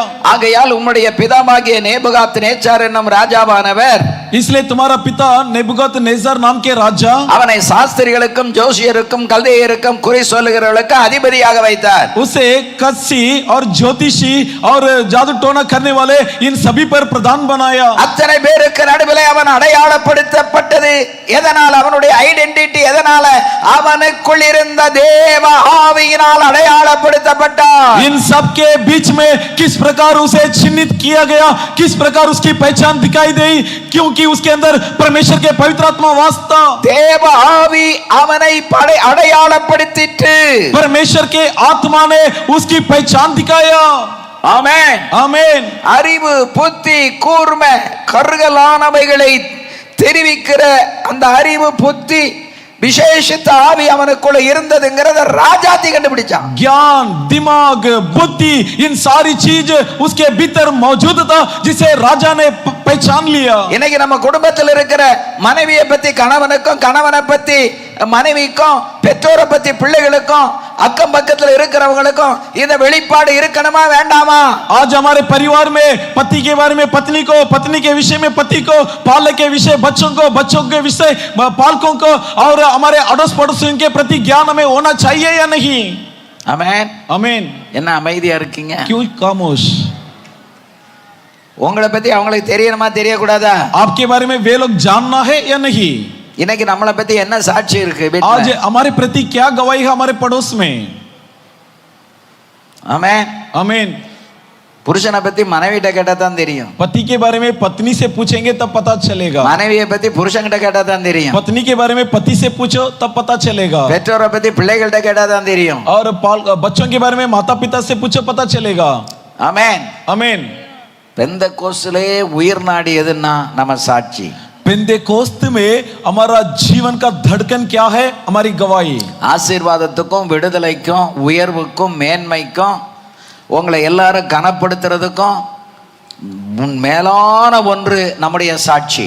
आशीष के लिए, बढ़ाई के लिए, श्रेष्ठ बनने के लिए और सम्मान प्राप्त करने के लिए सबके लिए एकमात्र अनिवार्य चीज है और वो है हमारी गवाही. ஆமென். आमीन. நல்லவர்கள் இவர்கள் பக்திக்குரியவர்கள்னு பேர் எடுக்கிறதுக்கு வருஷ கணக்காகும். ये तो भला इंसान है, आत्मिक है, भक्त है, ये नाम प्राप्त करने के लिए वर्ष लगेंगे. ஆனா ஒரே ஒரு நாள் செல்லுன்னு இந்த நாய் குலைச்ச மாதிரி டக்குன்னு கோவப்பட்டோன்னு வைங்க, நம்ம இமேஜ் அப்படியே போயிடும். लेकिन एक दिन कुत्ता भौंकने के समान अगर हम गुस्सा कर देंगे पूरा सम्मान गवा देंगे. 1000 நல்ல வார்த்தையை பேசியிருப்பீங்க, 1000 நல்ல காரியம் செஞ்சிருப்பீங்க, அதை யாரும் நினைக்க மாட்டாங்க. 1000 उत्तम काम किए होंगे, 1000 अच्छे शब्द सुनाए होंगे, उसे कोई भी याद नहीं करते. உன்னுடைய முன்கோபம், तुम्हारा गुस्सा, உன்னுடைய குணம் तुम्हारा स्वभाव டக்குன்னு உன் இமேஜே கீழே கொண்டு வந்துடும். अचानक तुम्हारे नाम को बर्बाद कर देता है. ஆமென். आमीन. ஒரு நாள் எங்க பாஸ்டரையும் நானும் ஒரு வீட்டுக்கு விசிட்டிங் போனோம், அவங்க உயிரோடு இருக்கும்போது. एक दिन हमारे पासवान जब वे जिंदा थे उनके साथ मैं किसी घर पर विजिट करने அந்த गए. விசுவாசியனுடைய வீடு சரியா தெரியல. उस विश्वासी का घर बराबर हमें मालूम नहीं था. காரை ஒரு இடத்துல நிறுத்திட்டு மனோகர் அந்த வீடை கேளுங்கன்னாங்க, போய் கேட்டோம். तब पास्टर ने कहा गाड़ी को कहीं रोक दीजिए அந்த வரிசையில தான் அவங்க வீடு இருக்கு. और कहा कि मनोहर जाकर आप पूछिए. तब उनके घर उसी पंक्ति में था. ஒரு அம்மாட்ட போய் கேட்ட உடனே அப்படின்னு ஒரு வெட்டு வெட்டிட்டு, இப்ப வெட்டினா எனக்கு சுளுக்கிக்கிடும், அப்படி வெட்டிட்டு வீட்டுக்குள்ள போயிட்டு एक माता जी से मैं जाकर पूछा भाई उनकी घर की पता क्या है? मुंह ऐसी मोड़ ली, अगर मैं अभी मोड़ूं तो मुझे मोच लग அப்ப जाएगा. எனக்கு புரிஞ்சுக்கிட்டு, பாசியா இங்க இந்த லைன்ல தான் இந்த வரிசையில தான் இருக்கு அப்படின்னு போய் கண்டுபிடிச்சு வீட்டுக்குள்ள போயிட்டோம். तो फिर बाद में உள்ள போய் உட்கார்ந்த உடனே फिर पता लग गया कि पास्टर इसी लाइन में है, तो घर को ढूंढ लिया, घर के अंदर जाकर बैठे. अंदर जाकर बैठते ही வீட்டுக்குள்ள போய் அந்த பல்ட்டி அடிக்கல, உள்ள போய் என்ன செஞ்சா தெரியும்? பாஸ்டரையா ஆறுன்னு அறுத்து ஆபரேட் பண்ணிட்டாங்க. लेकिन भीतर जाकर पासवान ने इतना रंदा मारा, इतना मार मार के ऑपरेशन करवा दिया. நீங்க எல்லாம் என் சபையில விசுவாசியா உன் பேரை சொன்னா அவன் மூஞ்ச தூக்கிட்டு உள்ள போறான்னு நீ என்ன லட்சணத்துல எங்க வாழ்ந்துகிட்டு இருக்கா? पूछा तू क्या मेरी कलीसिया का विश्वासी है? तेरा नाम लेने पर वो मुंह मोड़ लेती है, इसके मतलब तेरा क्या गवाही है? ஓட்ட போடல. நாளைக்கு போய் அங்க போய் நாங்க போன உடனே மன்னிப்பு கேட்டு சேர் பொருந்தே என்ன தப்பு பண்ணங்கிறத அங்க போய் சரிப்படுத்தி அவளை அடுத்த தடவை நான் இன்னொரு தடவை வந்து அவள்கிட்ட கேட்பேன், அவ எங்களை கூட்டி கொண்டு வந்து அவன் வீட்டுல விடணும். मैं इतना सुनाया कि अगली बार तू जाकर के उसे माफी मांग ले, उसके साथ तो मन जो मतभेद है उसे हटा ले. अगली बार मैं आकर उसी से पूछूंगा, वो सीधे मन के साथ खुशी के साथ ले जाकर तेरे घर तक पहुंचाना है. ஆட்டு பாசியான்னு அதே மாதிரி செய்தாங்க. जी हाँ पासवान जी बोलकर उसने वैसा किया भी. அல்லேலூயா. हालेलुया. அதுதான் நம்ம அடையாளப்படுத்தும். यही है जो हमारी चिन्हित करता है. பெந்தெக்கோஸ்தேக்காரர்கள் என்கிற அடையாளமே உன்னுடைய மாபெரும் ஆவி நிறைவு சாட்சி. तुम्हारे आत्मा में भरपूर्ण परिपूर्णता होना और तुम्हारी गवाही, यही है पेंतेकोस्त होने का पहचान. யூதாவில் உள்ளவர்கள் அடிமைகளாக பாபிலோனுக்கு கொண்டு போகப்பட்டிருக்கிறார்கள். यहूदा के लोग बतौर गुलाम बेबीलोन में ले गए. இப்ப யூதாவுல இருந்தவங்களுக்கு பாபிலோனிய பெயர் சூட்டப்பட்டு விட்டது. अब यहूदियों का नाम बेबीलोन का नाम उन्हें रखा गया. இப்ப தானியேல் is identified as a Babylonian citizen. अब दानियेल एक बेबीलोन का नागरिक के तौर पर जाना गया. அவன் யூதாவினுடைய ஒரு குடிமகன் அல்ல. अब वो यहूदा का एक नागरिक नहीं था. இப்ப அவன் அடையாளப்படுத்தப்படுவது ஒரு பாபிலோனிய பெயரால். अब एक बेबीलोन के नाम से उसे जाना गया. ஆமென். आमीन. பெயர்ல தான் அவன் பாபிலோனியன், ஆனா அவன் உள்ளத்துல இருக்கிறவனுடைய வாழ்க்கை, அவனுடைய பக்தியில அவன் யூதனாக வாழ்ந்தான். नाम से वो बेबीलोनी था, परंतु मन में, हृदय में, भक्ति रखने में वो यहूदी था. வாழ்க்கை அவனை யூதனாகவே அவனை அடையாளப்படுத்தியது. जी हाँ, उसके जीवन प्रमाण उसे बतौर यहूदी पहचान दिखाया. அவருடைய அடையாளம் மாறவில்லை. उसके पहचान में परिवर्तन அதை नहीं आया. அவர்கள் மாற்றிக்கொள்ளவும் விரும்பவில்லை. விரும்பவில்லை. और उसे उसने बदलना भी नहीं चाहा. உன்னுடைய உன்னுடைய உடை, तुम्हारे वस्त्र, உணவு, भोजन, பேச்சு, बोलचाल, செயல், काम काज, ஆவிக்குரிய வாழ்க்கை. आत्मिक जीवन. ஆவிக்குரிய வாழ்க்கைனா ஜெபம், வேத வாசித்தல், ஆராதித்தல், ஒருவரோடு ஒருவர் ஐக்கியப்படுதல். आत्मिक जीवन यानी प्रार्थना, बाइबल पढ़ना, संगति में जुड़ना और एक साथ जुटे रहना. இது எல்லாமே நம்மை அடையாளப்படுத்தும் அடையாளங்கள். ये सारे वो पहचान है जो हमारी पहचान दिखाती है. ஒரே சபையில இருப்பான், ஆனா அந்த விசுவாசியோட பேச மாட்டோம். एक ही कलीसिया में होते लेकिन फलाना विश्वासी से बातें नहीं करते. மூஞ்ச தூக்கிட்டு போவான், मुंह मोड़कर चले जाते. அப்படி விசுவாசிகள் மூஞ்ச தூக்கினா மூஞ்சிலே ஆவியானவர் அடிப்பாரு. ऐसा विश्वासी लोग अगर मुंह मोड़ेंगे तो आत्मा परमेश्वर मुंह में फटका मारेगा. சும்மா அடிக்க மாட்டாரு, பெரம்படுத்த அடி வெளுத்துருவாரு. साधारण सी फटका प्रहार नहीं होगा बल्कि लाठी लेकर फटका देगा. மூலமாகத்தான் அவர் தன்னை அடையாளப்படுத்த விரும்புகிறார். क्योंकि तेरे द्वारा वो अपने आप की पहचान दिखाना चाहता है. நீ மூஞ்ச தூக்கிட்டு போனா ஆவியானவர் உனக்குள்ள எப்படி இருப்பாரு? यदि तुम मुंह मोड़ेगा तो आत्मा परमेश्वर कैसे तेरे भीतर वास करेगा. ஆமென், आमीन. நான் ஆமென் இவ்வளவு கத்துறேன், நீங்க பதிலு கத்த வேண்டாமா? मैं इतना जोर से आमीन बोलता हूँ, जवाब में आप एक भी आमीन नहीं कहा. சாட்டை எங்க மேல சொல்லட்டினா நாங்க எப்படி ஆமென் சொல்லுவோம்? आप क्या कहते? अगर आप कोड़े हम पर चलाएंगे तो हम कहां से आमीन எனக்கு बोलेंगे? நீங்க ஆமென் சொல்ல வேண்டாம். உங்களோடு பேசிக் கொண்டிருக்கிற தெய்வம் அந்த ஆவியானவருக்கு நீங்க ஆமென் சொன்னா போதும். आप मेरे लिए आमीन मत बोलिए, அவருக்கு நீங்க கைதட்டி துதித்தால் போதும். परंतु जो पवित्र आत्मा आपसे बातें कर रहा है उसके लिए आमीन बोलिए, उसके लिए ताली बजाइए. பாசம் மனோகருக்கு கைதட்ட வேண்டாங்க, எனக்கு அது வேண்டாம். पास्टर मनोहर के लिए ताली मत बजाइए, मुझे नहीं கைதட்டது चाहिए. எனக்கல்ல, ஆவியானவருக்கு. तेरा ताली बजाना मुझे नहीं बल्कि पवित्र आत्मा के लिए. உன்னை உணர்த்தி, तुझे एहसास दिलाकर, சுத்திகரித்து, शुद्ध करके, பரிசுத்தம் பண்ணிக் கொண்டிருக்கிற ஆவியானவருக்கு கைதட்டு. पवित्र बना रहा पवित्र आत्मा के लिए ताली बजा. ஆமென். आमीन. நீ கைதட்டி துதிக்கிறீங்கன்னா உன் மேல இறங்கி உன் குறையெல்லாம் நீக்கி உன்னை சுத்திகரித்து உன்னை பரிசுத்தம் பண்ணி கட்டி அணைத்துக் கொள்ளுவார். अगर आप ताली बजाकर स्तुति करेंगे तो आपके ऊपर समाएगा, आपको शुद्ध करेगा, पवित्र बनाकर आपको गले लगा लेगा.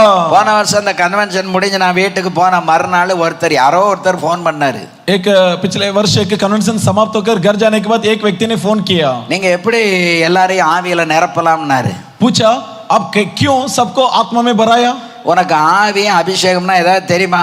तब போன கிழவை. तब मैंने बोला आत्मा अभिषेक इसका मतलब क्या तू जानता है? फोन बंद कर. ஆவியும் இல்லாம அடலும் இல்லாம சபையில பேரை கெடுத்துக்கிட்டு இருக்கியா? கிழவையா. बिना आत्मा बिना अभिषेक कलीसिया का नाम को बर्बाद कर रहा है, फोन बंद कर. ஒரே அமட்ல அப்படியே போன கிழ வச்சுட்டான். एक ही डांट में फोन रख दिया. இவ்வளவு வல்லமையாய் கிரியை செய்கிற ஜனங்களின் நடுவே ரெண்டு பிசாசு கிரியை செய்யத்தான் செய்வான். इस प्रकार लोगों के बीच में जरूर दो प्रकार के शैतान काम करेगा. என்னையும் உயிர்ப்பிக்கவே ஆவியானவர் அசைவாடி கொண்டிருக்கிறார். आपको और मुझे जिलाने के लिए आत्मा परमेश्वर मंडरा रहा है. ஆமென். आमीन.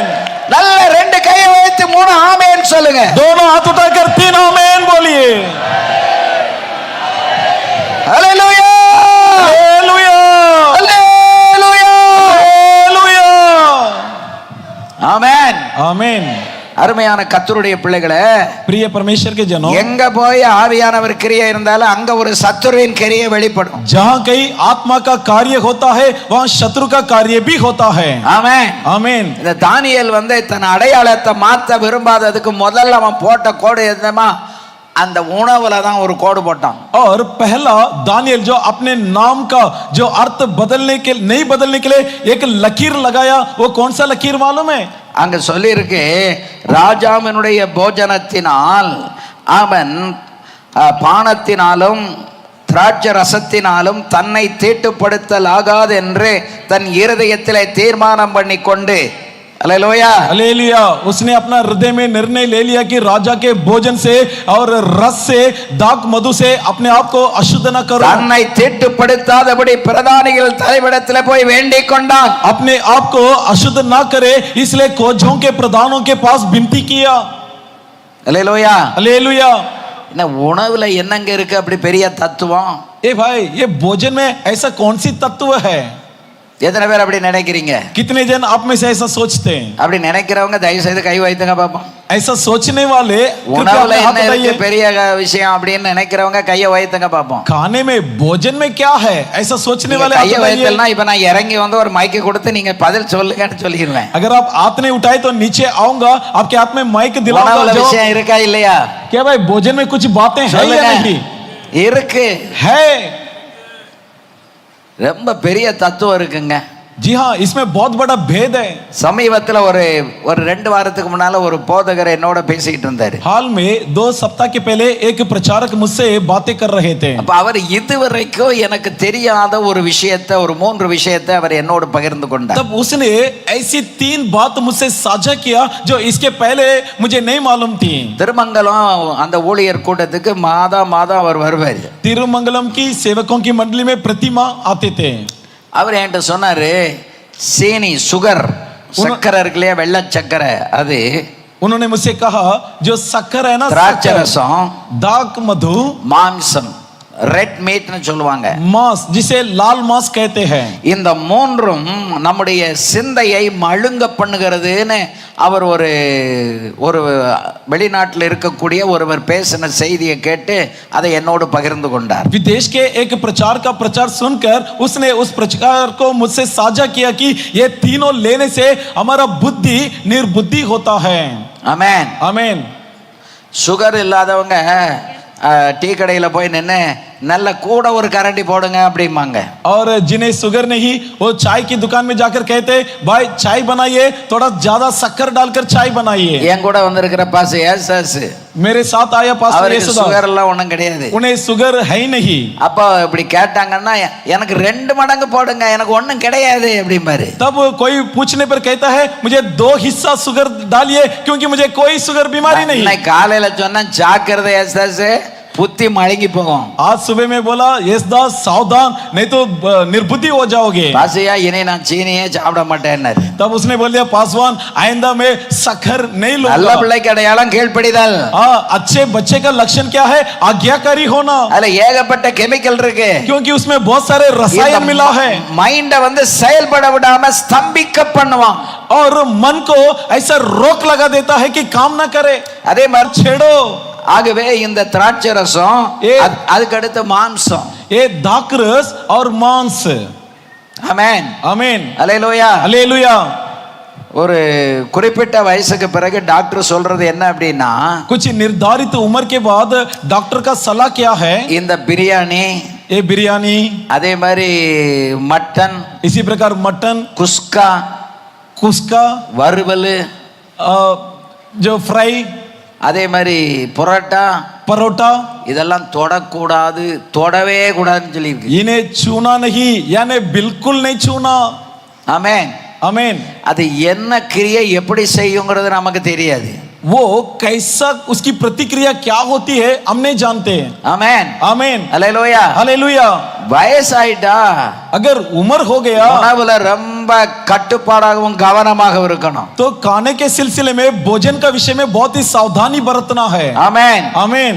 இந்த மூன்றும் உலக பிரகாரமான மக்களுக்கும் சரி, ஆவிக்குரியவர்களுக்கும் சரி, புத்தி கூர்மையை வந்து மழிக்கிருமா. ये तीनों क्यों ना संसारिक के लोगों के लिए या क्यों ना आत्मिक लोग क्यों ना हो, इनकी बुद्धि को धुंधला कर देता है। இந்த விவரம் அறிந்த உலகத்து அறிஞர்களும் ஆவிக்குரிய பரிசுத்தவான்களும் இந்த மூன்றையும் தவிர்த்து விடுவார்கள். इसलिए संसार के बुद्धिमान और आत्मिक ज्ञानी इन तीनों को मना कर देते, वर्जित कर देते। தானியேல் வந்து புத்தி கூர்மை உடையவனாக விளங்கினதற்கு பிரதானிகளுக்கெல்லாம் பிரதானியாக அவன் இருந்தது காரணம் இதை தவிர்த்ததுனால।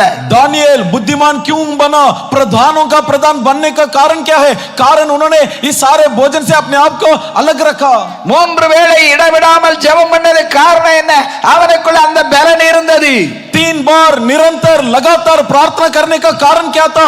कारण उसके अंदर ताकत रहा। அவனுடைய ஆவி ஆத்மா சரீரத்துல இந்த தீட்டு வரக்கூடாதுன்னு ஒரு தீர்மானம் எடுத்ததை தவிர்த்தான். उसके आत्मा प्राण शरीर अशुद्ध ना होते हुए निर्णय लिया।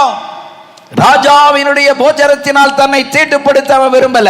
राजा के भोजन से अपने आप को अशुद्ध करना नहीं चाहा। 11ஆம் வசனத்துல சொல்லியிருக்கான் பாருங்க, பிரதானிகள் தலைவனாலே தலைவனாலே தானியேல், அனனியா, மீஷாவேல், அசரியா என்பவர்கள் மேல விசாரிப்புக்காரனாக வைக்கப்பட்ட மேல்ஷார் என்பவனை தானியேல் நோக்கி, 10 நாள் வரைக்கும் உமது அடியாரை சோதித்து பாரும், எங்களுக்கு புசிக்க பருப்பு முதலான மர காய்கறிகளை தண்ணீரையும் தாரும், கொடுத்து பாரும் அப்படின்னு சொல்றான். 11 वचन में कहता है, खोजों का प्रधान से जिनके आदिन दानियेल, सत्रक, मेशक, आबेदनेगो को रखा, उनसे कहा कि ये भोजन को हमसे वर्जित कर दीजिए, बल्कि हमें साधारण वस्तु दीजिए और पानी दीजिए, ये हमारे लिए पर्याप्त है. ராஜா நியமிச்சதை கொடுக்கலன்னா என்னைய சிரச்சேதம் பண்ணிடுவாரே, நான் என்ன பண்ணேன்னு கேட்கான். तब प्रधान ने कहा, अगर मैं ये भोजन आपको ना दूं, राजा मेरा सिर कटवा देगा, तो मैं क्या करूं? அப்போ தானியேல் சொல்றான், நீர் வேற ஒண்ணும் இல்ல, 10 நாள் என்னைய டெஸ்ட் பண்ணுங்க. तब दानियेल ने कहा, सिर्फ 10 दिन के लिए आप मेरी परीक्षा लीजिए. 10 நாள் வரைக்கும் உமது அடியாரை சோதித்து பாரும். 10 दिन तक तुम अपने दास की परीक्षा लीजिए. எங்களுக்கு புசிக்க பருப்பு முதலான மரக்கறிகளையும் குடிக்க தண்ணீரையும் கொடுத்து, हमें खाने के लिए दाल, सब्जी और पीने के लिए पानी, எங்கள் முகங்களையும் हमारी चेहरा, ராஜ போஜனத்தினால் புசிக்கிற வாலிபருடைய முகங்களையும் ஒத்து பாரும், और राजकीय भोजन को खाने वाले उन जवानों के साथ हमारी चेहरा की तुलना करिए. காண்கிறபடி உமது அடியாருக்கு செய்யும் என்றான். और उसके बाद आपको जैसा लगे वैसा आपके दास के साथ कीजिए. அவர் இந்த காரியத்திலே அவர்களுக்கு செவி கொடுத்து, तब उसने इस मामले में इनकी सुनी 10 நாளளவும் அவர்களை சோதித்து பார்த்தார். और 10 दिन तक इन्हें परखा. 10 நாள் சென்ற பின்பு 10 दिन बीतने के पश्चात ராஜ போஜனத்தை புசித்த எல்லா வாலிபர்களை பார்க்கிலும் बाकी जवान जिन्होंने राजकीय भोजन खाया, அவர்கள் முகம் इनकी चेहरा களையுள்ளதாகவும் इनकी चेहरा जोशी थी, சரீரம் புஷ்டியுமாய் காணப்பட்டது. और इनकी शरीर तंदुरुस्त थी. அவன் எடுத்த தீர்மானம் எவ்வளவு அருமையான தீர்மானம் எடுத்திருக்கிறான். पता है कितना बेहतरीन निर्णय लिया उसने. எத்தனை வயசுல இந்த தீர்மானம் எடுத்தான் தெரியுமா? ये कितने उम्र में ये निर्णय लिया पता है? 17 வயசுல. 17वां उम्र में. 17 வயசுல புரோட்டா சாப்பிடாத, நீ சிக்கன் சாப்பிடாத, நீ மட்டன் சாப்பிடாத, இந்த ராஜ போஜனம் வேண்டாம், திராட்சை ரசம் குடிக்காதன்னா எவன் கேட்பான்? 17 उम्र के लड़के से यदि कोई कहता तू परोठा मत खा, मटन मत खा, चिकन मत खा, दाक मधु मत पी, तो कौन सुनेगा? சொன்னவங்கள கல் எடுத்து எரிஞ்சிட்டு ஓடி போயிடுவான். जो सुनाए उन पर पथराव करके भाग जाएगा. அல்லேலூயா, हालेलुया. 10 நாள் 10 दिन. நான் இந்த 10 நாள் எதுக்கு வந்த தானியேல் சொன்னானே, அதை கொஞ்சம் போய் மூளைய கசக்குனேன். ये 10 दिन का समय दानियेल क्यों लिया? मैं जाकर अपने दिमाग को रगड़ा. There must be a reason that he mentioned only 10 days. जरूर कुछ कारण होगा जिसके तहत उसने 10 दिन का समय दिया. அப்ப இந்த ஹீப்ரு நம்பர் 10க்கு என்ன அர்த்தம் அப்படின்னு பார்த்தேன். तो हिब्रू में ये 10 का अर्थ क्या, मैंने जांच किया. அதனுடைய முக்கியத்துவம் என்ன, और उसका महत्वपूर्ण क्या है? அல்லேலூயா, हालेलुया. அதுக்கு perfect order, completeness, divine authority and the establishment of God's purpose அப்படின்னு ஒரு 4-5 அர்த்தம் கொடுக்கப்பட்டது. பெர்ஃபெக்ட்னா பூரணமானது, सिद्ध यानी परफेक्ट. ஆர்டர் அப்படின்னா ஒழுங்கானது, அல்லது பெர்ஃபெக்ட் ஆர்டர்னா பூரணமான ஒழுங்குக்குட்பட்டது, यानी परिपूर्ण नियम के अधीन. கம்ப்ளீட்னஸ் அப்படின்னா முழுமையடைந்தது, कंप्लीटनेस यानी परिपूर्णता. டிவைன் அத்தாரிட்டி, डिवाइन अथॉरिटी यानी ईश्वरीय தெய்வீக அதிகாரம் கொண்டது, ईश्वरीय अधिकार प्राप्ति. அது மட்டும் இல்ல, தேவனால தேவனுடைய நோக்கத்துக்காக நிலைப்படுத்தப்பட்டது. इतना ही नहीं, परमेश्वर का उद्देश्य के लिए स्थापित किया जाना. இதுதான் 10 அப்படிங்கிற அந்த எண்ணுக்குரிய அர்த்தம். ये है 10 एक क्रमांक का अर्थ है. அது மட்டும் இல்ல, இத அந்த எபிரேயர் லெட்டர் YUD யூத் அப்படிங்கிற அந்த எபிரேய பதம் உபயோகப்படுத்தப்பட்டிருக்கிறது. அதனுடைய அர்த்தம் ஹேண்ட் அல்லது கை அப்படின்னு அர்த்தம். इब्रानी शब्द में लिखा है YUD यानी युद्ध, यानी जिसका अर्थ है हाथ. இந்த 10 எதை பிரதிபலிக்கிறது அப்படின்னா, ये 10 किसे दर्शाता है? தேவனுடைய கிரியை செய்யும் கரங்களையும் परमेश्वर का काम करने वाले उसके हाथों को, தேவனுடைய செயல்களையும் परमेश्वर के कर्मों को ஆமென் இது வெளிப்படுத்துது. ये प्रस्तुत करता है. ஆண்டவர் இந்த உலகத்தை படைக்கும் போது परमेश्वर जब इस दुनिया को बनाया 10 வாக்கியங்களை சொல்லி அந்த 10 வாக்கியங்களினாலே இந்த உலகம் முழுவதையும் சிருஷ்டித்தார். 10 शब्द बोलकर 10 शब्द के द्वारा इस जगत को बनाया. ஆகவே இந்த 10 என்கிற எண்ணினுடைய எபிரேய அர்த்தம் என்ன அப்படின்னா டிவைன் ஆர்டர் அண்ட் கிரியேஷன், சிருஷ்டிப்பு, அது ஒழுங்குபடுத்துதல் என்ற அர்த்தம். और ये 10 जिसका इब्रानी अर्थ है सिरजाए जाना और जिसे टिकाया जाना. 10 வாக்கியத்துல உலகம் முழுவதையும் உண்டாக்கிட்டாரு. கைதட்டி கர்த்தரை ஸ்தோத்திரம் பண்ணுங்க. 10 शब्द में पूरी दुनिया को रचा दिया. ताली बजाकर उसकी महिमा करें. அவர் பேசினால் वो कहने पर ஒழுங்கு உண்டாகும், संस्कार होगी. தாறுமாறாய் இருக்கிற குடும்பங்களிலே ஒழுங்கை ஏற்படுத்துகிறவர். बिखरा हुआ परिवार को परमेश्वर सुधार. ஆமென் आमीन. ஆதியாகமம் 1 அதிகாரம் 1வது வசனத்தை வாசிங்க. उत्पत्ति की पहला अध्याय का पहला वचन को पढ़िए. ஆமென். ஆதியிலே தேவன் வானத்தையும் பூமியையும் சிருஷ்டித்தார். ஆதியிலே தேவன் வானத்தையும் பூமியையும் சிருஷ்டித்தார். பூமியானது ஒழுங்கின்மை வெறுமையுமாய் இருந்தது. எப்படி இருந்துச்சு? पृथ्वी कैसे थी? ஒழுங்கின்மையும் बेडौल. எல்லாம் சத்தமா சொல்லுங்க. सब जोर से बोलिए. பின்னால இருக்கிறவங்க எல்லாம் சொல்லுங்க. पीछे बैठे हुए बोलिए. ஒழுங்கின்மையும் வெறுமை. बेडौल और सुमसाम. இந்த ஒழுங்கின்மையும் வெறுமையும் இருக்கிற இடத்துல கர்த்தர் பேசினால் எல்லாம் ஒழுங்குக்கு வந்துரும். यहाँ पर जहाँ पर बेडौल और सुमसाम अनुभव होता है वहाँ पर परमेश्वर बोलने காணப்படுகிறதா? क्या आज आपके जीवन में शिष्टाचार रहित है? கர்த்தர் பேச இடம் கொடு. परमेश्वर बोलने के लिए जगह दे. ஊழியக்காரன் வந்து உன் குடும்பத்துல பேசட்டும். सेवक आकर ताकि तुम्हारे परिवार में बोल सके. ஊழியங்கள்ல ஒழுங்கற்று இருக்கிறா? क्या सेवकाई में शिष्टाचार है? ஆவியானவர் பேசட்டும். आत्मा परमेश्वर को बोलने दे. அங்கே ஒழுங்கு உண்டாகும். वहाँ पर शिष्टाचार पैदा होगी. ஆமென். आमीन. குழப்பத்துக்கு பின்னால हैरान के बाद ஒரு ஒழுங்கு உண்டாகும் என்று வேதம் சொல்கிறது. शास्त्र बतलाती है एक शिष्टाचार उत्पन्न होता है. தேவனுடைய கரத்தின் கிரியை நாம் அங்கே பார்க்கிறோம். परमेश्वर के हाथों के कर्मों को जहाँ पर हम देखते हैं. தேவனுடைய கரத்தின் கிரியை இருக்குன்னா அவர் அங்க பிரசன்னராக இருக்க வேண்டும். अगर परमेश्वर के हाथों की क्रिया होना है तो उसका मौजूदी होना जरूरी है. அதனாலதான் 10 கற்பனை 11 இல்ல 12 இல்ல. इसलिए 10 आज्ञा 11 नहीं 12 பேரு और 6 12 थे. ஆனா கற்பனைகள் 10. लेकिन आज्ञा 10 थे. அதனுடைய ஆவிக்குரிய அர்த்தம் எபிரேய அர்த்தம் என்ன? जिसकी आत्मिक अर्थ इब्रानी अर्थ क्या है? ஹalleluya. हालेलुया. கம்ப்ளீட்னஸ் அது முழுமை அல்லது சட்டம் பிரமாணம் என்ற அர்த்தம். परिपूर्णता यानी सिद्धता. 10 கற்பனை 10 आज्ञाएं. 10 கற்பனையும் ஒழுங்கா நம்ம வாழ்க்கையில கீழ்ப்படிந்து 10 आज्ञाओं का पालन हमारे जीवन में करके கிருபையின் பிரமாணம் புதிய ஏற்பாட்டில் கொடுத்திருக்க அந்த கிருபையின் பிரமாணத்தையும் கை மத்தேயு 5 6 7 मत्ती का 5 6 7 जहां पर अनुग्रह का व्यवस्था दी गई है. அதனுடைய ப்ரமோட்டட் ஒரு கமாண்ட்மென்ட் தான் இந்த கிருபையின் பிரமாணம். और उसका एक विकसित व्यवस्था है ये अनुग्रह का व्यवस्था. இந்த ரெண்டையும் ஒழுங்கா நீங்க கடைபிடித்து நடந்தால் ये दोनों का सही पालन तुम உங்கள் करोगे வாழ்க்கையில ஒரு ஒழுங்கம் तो आपके जीवन में एक शिष्टाचार முழுமையும் ஏற்படுகிறதை நாம் பார்க்கலாம். और सिद्धता परिपूर्णता जरूर मिलेंगे. தானியேல் கற்பனைகளுக்கு கீழ்ப்படிந்து நடந்தான். दानियेल आज्ञाओं का पालन किया. உயர்வுக்கு மேல உயர்வு பாபிலோனிய பிரதானிகளுக்கு மேல பிரதானியாய் உயர்த்தப்பட்டார். अब उन्नति पर उन्नति बेबीलोन के प्रधानों का प्रधान बना.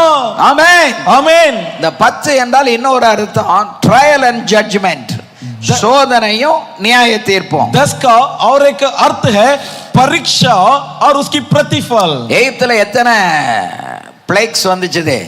வாதைகள் எத்தனை வந்துச்சு? मिस्र में 10 कितनी विपत्ति आई? ஆமென். आमीन. இந்த 10 சோதனையில 10 ये 10 परीक्षा में அந்த தேசமே உருக்குலைந்து போய்விட்டது. वो देश का रूप बदतर हो गया. ஆபிரகாமுடைய வாழ்க்கையில 10 சோதனை வந்தது. अब्राहम के जीवन में 10 परीक्षा आई. ஆமென். आमीन. இந்த கான்செப்ட் ஆஃப் த டைத் இருக்கு பாருங்க. தசமபாகத்தினுடைய அந்த கருத்து அல்லது ஐடியா இருக்குல்ல. और 10वां हिस्सा का दो महत्वाकांक्षा है ना. தசம்னா எத்தனை? 10 यानी कितना? ஆ? பின்னால இருக்கவங்க சொல்லுங்க. पीछे बैठने वाले बोलिए। தசம்னா எத்தனை? 10. 10ன்னு எதுக்கு சொல்லி இருக்கு? क्यों 10 कहा गया है? 11% அல்லது 12%, இது 20% சொல்லல. எத்தனை %? 11%, 12%, 20% नहीं कहा गया। இப்படி कितना கையை प्रतिशत வச்சு है? ஒரு அலையிலையா சொல்லுங்க பாப்பா. आप ऐसा आत्र क्या ले लिया बोलिए। மேல கேட்கணுங்க. ऊपर सुनना चाहिए। இதுக்கு அர்த்தம் என்ன தெரியுமா? इसका अर्थ क्या जानते हो? இந்த வார்த்தை இருக்கு பாருங்க, இந்த 10ங்கிற அந்த எபிரேய வார்த்தை இருக்கு இல்லையா, அது வந்து ஓஷர், OSHER, ஓஷர். वोशर जो 10 का इब्रानी अर्थ, அது என்னன்னா வெல்த் அல்லது ஆஸ்தின்னு அர்த்தம். मतलब धन या संपत्ति। அது எதை இண்டிகேட் பண்ணுது, குறிக்குது அப்படின்னா, ये किसे दर्शाता है कि giving the 1/10 makes the rest of our work holy. முதல்ல அந்த 10% கொடுத்துட்டா மீதி வருகிற அத்தனை சம்பாத்தியத்தில் ஒரு பரிசுத்தத்தை அது நமக்கு கொடுக்கிறது. यानी 10 का एक हिस्सा दे देने पर जो शेष है बचा हुआ उसे पवित्र कर देता है। பரிசுத்தம் இல்லாதவங்க காணிக்கையும் கொடுக்கப்படாது, தசமாவும் கொடுக்கப்படாது. इसलिए जो लोग पवित्र नहीं वे ना तो दान देना है ना तो 10वां हिस्सा देना है। பெரிய பணக்காரனா இருப்பாங்க, बड़े अमीर होते, அல்லேலூயா, हालेलुया, ஆனா பரிசுத்தமே இருக்காது. लेकिन पवित्रता बिल्कुल नहीं होता है। எல்லா கேடுபாடுக்கும் உரிய ஒரு கேட்டின் மகனாக இருப்பான், बल्कि सब प्रकार के विनाश का पुत्र होता है। ஆனா சபைக்கு என்ன வேணாலும் நான் அப்படி நெஞ்ச நிமித்திக்கிட்டு ஒரு ஆட்டு ஆட்டிட்டு வந்து 5000, 10000, 1 லட்சம் கொடுப்பாங்க. लेकिन कलीसिया की कुछ भी जरूरत क्यों ना हो, सीना तान कर 5000, 10000 जो भी है दे देते हैं। அப்படிப்பட்ட அந்த விசுவாசிகள்ட்ட காணிக்கையை வாங்க கூடாது. ऐसा विश्वासियों से दान मत लीजिए। அந்த அவங்ககிட்ட காணிக்கை வாங்கினா ஊழியமே உருப்படாம போயிடும். अगर उनसे दान लेंगे तो सेवकाई बदतर हो வெரி जाएगी। கேர்ஃபுல், நீங்க ரொம்ப கவனமா இருக்கணும். पासवान आप बहुत सावधान बरतिए। பரிசுத்தம் இல்லாதவன் லட்சமா கொடுத்தாலே வாங்குனீங்கன்னா உங்க ஊழியம் வந்து தரித்திரத்துல போயிடும். पवित्रहीन व्यक्ति चाहे लाखों लाखों में क्यों न दे, आपकी सेवकाई बर्बाद हो जाएगा। ஆமென், आमीन। முதல்ல பரிசுத்தமா இருந்தா தான் கொடுக்க விடுவாரு. சிலர் அதையும் மீறி உள்ளம் கேடா இருக்குங்க. सबसे पहले पवित्र होने पर देने का प्रेरणा देगा, कुछ लोग उसे टाल कर சாத்தான் அவன் தொழில்ல இருந்து அல்லது அவன் வேலையில இருந்து அவனுக்கு லட்சமா கொடுப்பான். शैतान उनके व्यवसाय उनके कारोबार में साथ रहते हुए लाखों பைசா வாங்க கூடாது அவங்கிட்ட, उनसे 1 रुपया भी नहीं लेना। அல்லேலூயா, हालेलुया, ஒரு பைசா வாங்க கூடாது, 1 पैसे तक नहीं लेना। உள்ளத்தில் பரிசுத்தம் இல்லாமல் கைகளிலே காணிக்க வாங்கினா அது உன்னை என்னை தான் பாதிக்கும். दिल में पवित्रता के बिना अगर दान लेगा तो इसकी असर तुझ पर और मुझ पर पड़ेगी। ஆமென், आमीन। ராஜபாளையத்துல ஒரு ஆளு கொள்ளையடிச்சு அநேகரை கேட்டுக்குள்ளாக்கி சொத்துக்களை வாங்கி குவிச்ச ஒரு ஆளு. राज्यपाल में एक व्यक्ति बहुत चोरी डकैती किया और खूब लूटकर बहुतों का जिंदगी को बर्बाद किया। 2 பிள்ளைகளும் முடமாகி படுத்து கிடக்கு. और उसके दोनों बच्चे विकलांग होकर बिस्तर में पड़े हैं। ஊழியக்காரங்க போனா அவர் 4000 ரூபாய் பைபிளுக்குள்ள காணிக்க வச்சிருவாரு. लेकिन सेवक जाने पर बाइबल के अंदर 4000 रुपया दान रखते हैं। 2000 நான் சர்ச் கட்டிக்கிட்டு இருக்கேன். 2000 वर्ष में मैं कलीसिया का निर्माण किया। 120 அடி நீளம், 35 அடி அகலம், 120 फुट लंबाई और 35 फुट चौड़ाई। ஒத்த மூடையா வாங்கி சங்கடப்பட்டு அதை கட்டிக்கிட்டு இருக்கோம். बहुत गरीबी के साथ परिश्रम करते हुए निर्माण कर रहे थे। அந்த ஊர்ல இருந்து ஒருத்தர் அங்க வந்து ஒரு மாசம் அங்க தங்கி இருக்கேன்யா, எனக்கு கொஞ்சம் இடம் கொடுங்க சர்ச்சில்னு கேட்டு கூட வேலை பார்த்துக்கிட்டு இருந்தாரு. तब वहां के एक भाई आए थे और कहे 1 महीना मुझे जगह दीजिए, साथ रहते थे। சிமெண்ட்டுக்கும் கூலிக்கும் படுத்த பாட்டை பார்த்துட்டு ஒரு நாள் அவர் என்கிட்ட சொன்னாரு, हमारा सीमेंट के लिए मजदूरी के लिए इतना हमें तंग था। तब उन्होंने कहा, எனக்கு தெரிஞ்ச ஒரு பெரிய பணக்காரர் இருக்காரு, मेरा एक जान पहचान एक धनवान है, நீங்க அங்க வந்தீங்கன்னா आप यदि वहां आएंगे, அவங்களுக்கு ஜெபம் பண்ணா यदि उनके लिए प्रार्थना करेंगे, கட்டடத்துக்கு 1 லட்சம் ரூபாய் கொடுப்பாரு, आपके इमारत की काम के लिए 1 लाख रुपया देगा। அப்ப நான் சொன்னேன் அவர் யாரு,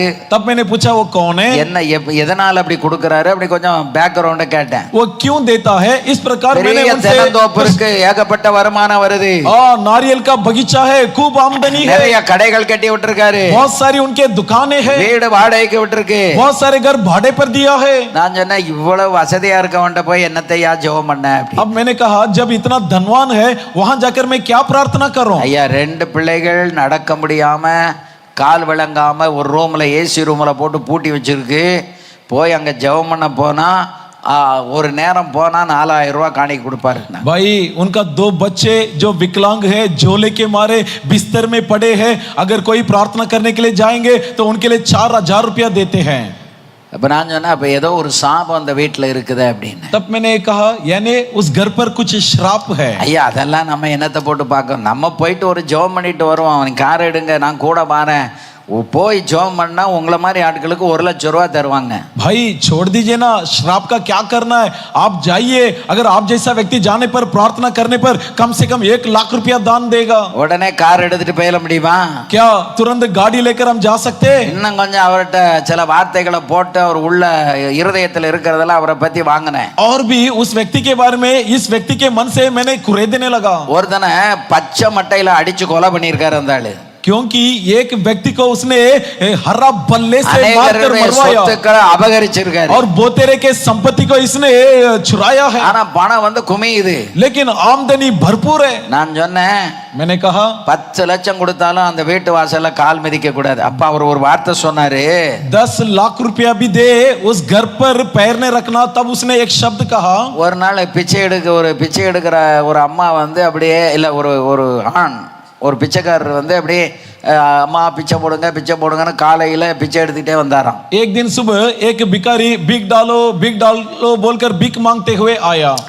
அந்த வீட்டுக்கிட்ட வந்த உடனே அவர் வாயை மூடிக்கிட்டு இப்படி கடந்து அடுத்த வீட்டுல போய் அங்க கேட்டாராம். तब उसके घर के बगल आते ही मुंह बंद कर लिया और उस घर को पार करके फिर से कहने लगा. இந்த வீட்டு வேலைக்கார அம்மா சுட ஒரு 5 இட்லியை வச்சுக்கிட்டு வந்து அங்க அந்த வீட்டுல சத்தம் கேக்கு, நம்ம வீட்டுக்கு வந்து அந்த 5 இட்லியை சுட கொடுத்துடலாம்னு தட்டுல எடுத்துக்கிட்டு காத்துக்கிட்டு இருக்கு. पहले के घर पर आया तब इसकी घर की नौकरानी 5 गर्मा गर्म इडली रखकर सोच रही है, अगर वो यहाँ पर आएगा मैं 5 इडली खिला दूं. அவன் அந்த வீட்டை பைபாஸ் பண்ணி தாண்டி அடுத்த வீட்டுல போய் கேட்டுக்கிட்டு இருக்கான். लेकिन उसने इनका घर पार करके दूसरा घर चला गया. இந்த அம்மா வெளியே போய் இங்க வா, நான் வச்சிருக்கேன், अब நான் உனக்கு தார 5 இட்லி சுட இருக்கு இந்தா அப்படினாங்க. अब ये माताजी बाहर जाकर, ए भाई यहाँ आ जाओ, गर्मा गर्म इडली है, आ जाओ मैं तुम्हें खिलाऊंगी. இந்த வீட்டிலுடைய இட்லியா எனக்கு வேண்டாமா அப்படின்ட்டான். तब वो भिखारी ने ये कहकर मना कर दिया, इस घर का इडली मुझे नहीं चाहिए. எடுக்கிறது பிச்சை, இவ்வளவு உனக்கு அகம் இருக்கா அம்மா, நான் பட்டினியா கிடந்தாலும் சரி அந்த வீட்டு சாப்பாடு எனக்கு வேண்டாம்.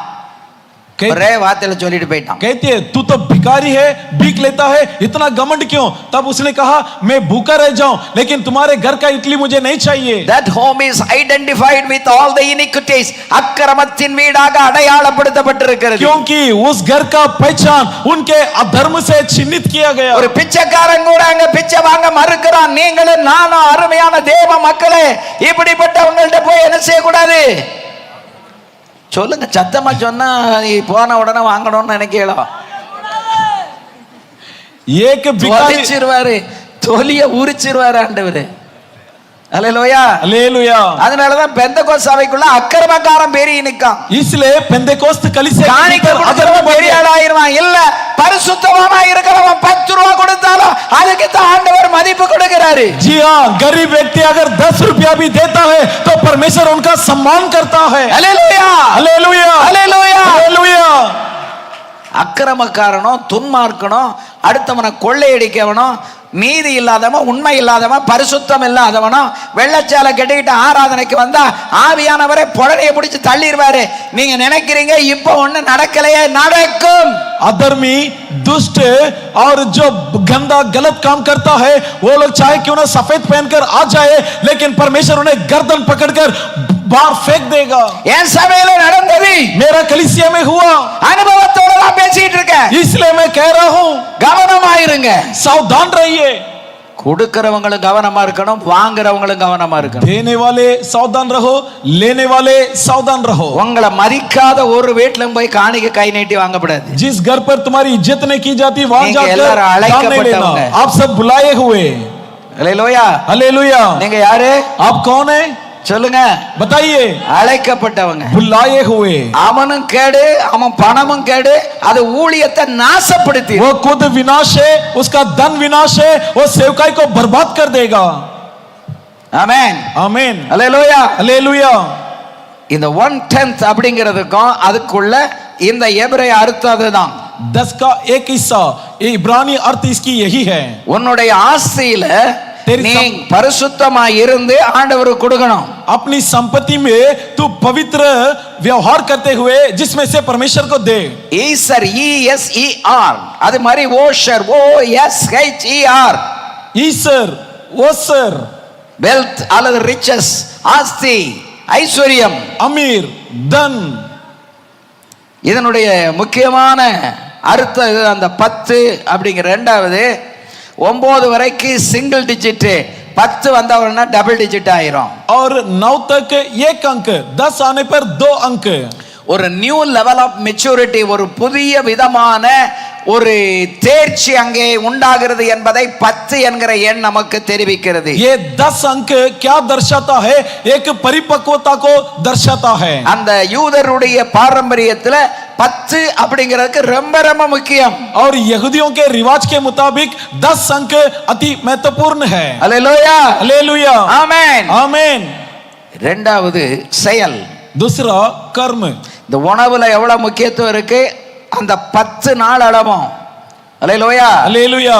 சோதித்து பாருங்கள். சோதித்து பார்த்து 10 நாளைக்கு பிறகு முக தெளிச்சலோட இருந்தாங்க. भोजन का विषय में 10 दिन पर खा गया और 10 दिन के बाद उनकी चेहरा चमकता रहा। 10% கர்த்தருக்கு கொடுக்கும்போது உன்னுடையவைகளை எல்லாம் கர்த்தர் பரிசுத்தமாக்குகிறார். 10% परमेश्वर को देते वक्त तुम्हारी बाकी चीजों को परमेश्वर चलाएगा। ரட்சிக்கப்பட்ட விசுவாசி அந்த 1/10 10 கண்டிப்பா கொடுத்து ஆகணும். इसलिए उद्धार पाए हुआ विश्वासी 10वां हिस्सा अवश्य दे। முதல் மாசம் முதற்கனின்னு ஒன்று இருக்கு பாருங்க. முதல்ல விளையிறது, முதல் வேலை கிடைத்து முதல்ல சம்பாத்தியம் பண்றது, முதல் மாசத்தை கொடுத்துட்டீங்கன்னா அதுக்கு பின்னாடி உடைய அத்தனையும் ஆண்டவர் உன்னை பரிசுத்தமாக்கி உன் கையில விளங்க பண்ணி உன்னையும் உன் குடும்பத்தையும் கர்த்தர் உயர்த்தி விடுவார். प्रथम फल, पहली तनख्वाह और पहला उपज अनाज கையை इसे दे தட்டணும்னு देंगे। முடிவு பண்ணியாச்சுன்னா நல்ல கையை தட்டுங்களேன். अगर ताली बजाना है तो जोरदार बजाइए। தசம பாகத்துல கள்ளத்தனம் பண்ணாதீங்க. 10वां हिस्सा में बेईमानी ना करें। அல்லேலூயா, हालेलुया। தசம பாகத்தை நீ விழுங்கினீன்னா உனக்கு பரிசுத்தமும் இருக்காது, ஆசீர்வாதம் இருக்காது. 10वां हिस्सा में बेईमानी करने पर ना तो पवित्रता होगी ना तो आशीष मिलेगी। அது உங்களுக்கு மட்டும் இல்ல, எனக்கு இங்க இருக்கிற எல்லாருக்குமே அந்த தசம பாகத்தை கண்டிப்பா கர்த்தர் கொடுக்கணும். ये ना केवल तुम्हें बल्कि मुझे और जितने भी यहाँ पर मौजूद है सभी लोग ये 10वां हिस्सा देना है। பரிசுத்தமானதை விழுங்கினா நமக்கு ஆசீர்வாதமே வராது. அதான் சில ஊழியங்கள்ல அட்ட தருத்தரம் ஒட்ட விடாது. காரணம் அவங்க காணிக்க கொடுக்க மாட்டாங்க, தசமாங்க கொடுக்க மாட்டாங்க. पवित्र वस्तु पर बेईमानी करने पर उनके जीवन में बहुत सारे सेवकाई में गरीबी और कंगालपन बनी रहती है। தசமாக மட்டுமில்ல, பாஸ் அன்புதாசன் ஒரு தடவை அவங்க ஊழியக்காரங்களுக்கு ஒரு போதனை கொடுத்தாரு. बस अनबुदासन अपने सेवकों को एक बार एक प्रचार दिया। நமக்கு காணிக்கையாக வருகிற பொருட்களுக்கும் சேர்த்து அதுக்கு நம்ம தசமாங்க கொடுக்கணும் அப்படின்னு. हमें बतौर जो भी वस्तु आते हैं उस पर भी 10वां हिस्सा जरूर देना है। எனக்கு அது புதுமையாக இருந்தது. मुझे वो एक कुछ नया लगा। அது அவர் சொன்ன அந்த நாள்ல இருந்து இன்னைக்கு வரைக்கும் பொருள் தசமாக நான் கொடுத்துக்கிட்டு இருக்கேன். लेकिन जिस दिन उन्होंने कहा तब से लेकर आज तक मैं वस्तुओं में भी 10वां हिस्सा दे रहा हूँ। ஜனங்கள் நமக்கு நிறைய பொருட்களை கொடுக்கறாங்க. लोग हमें बहुत सी वस्तु देते हैं। பிரியாணி கடைனா கொண்டு வந்து கொடுக்கறாங்க, அல்லது முருங்கைக்காயை கொடுக்காங்க, அல்லது அரிசியை என்னெல்லாமோ அவங்க கொடுக்கணும்னு நினைக்கும் போதெல்லாம் கொண்டு வந்து கொடுக்காங்க. அதெல்லாம் காசு கொடுத்தா தானே வாங்க முடியும். அப்ப அதுக்கெல்லாம் ஒரு தசமத்தை கொடுக்கணும்.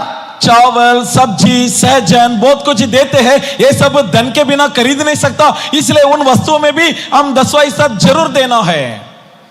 விஜயவாடாவில் நேற்றைக்கு அந்த கல்யாணத்தை முடிச்ச உடனே அவங்க பாச நீங்க பயிராதீங்க, நாங்கள் உங்களை கனம் பண்ணணும்னு சொல்லி நாங்கள் 3 ஊழியக்காரர்கள், நான், என்னுடைய சன் பாஸ் ராஜன், அப்படி என்னுடைய மருமகன் ஜப்பான்ல இருந்து வந்திருந்தாங்க.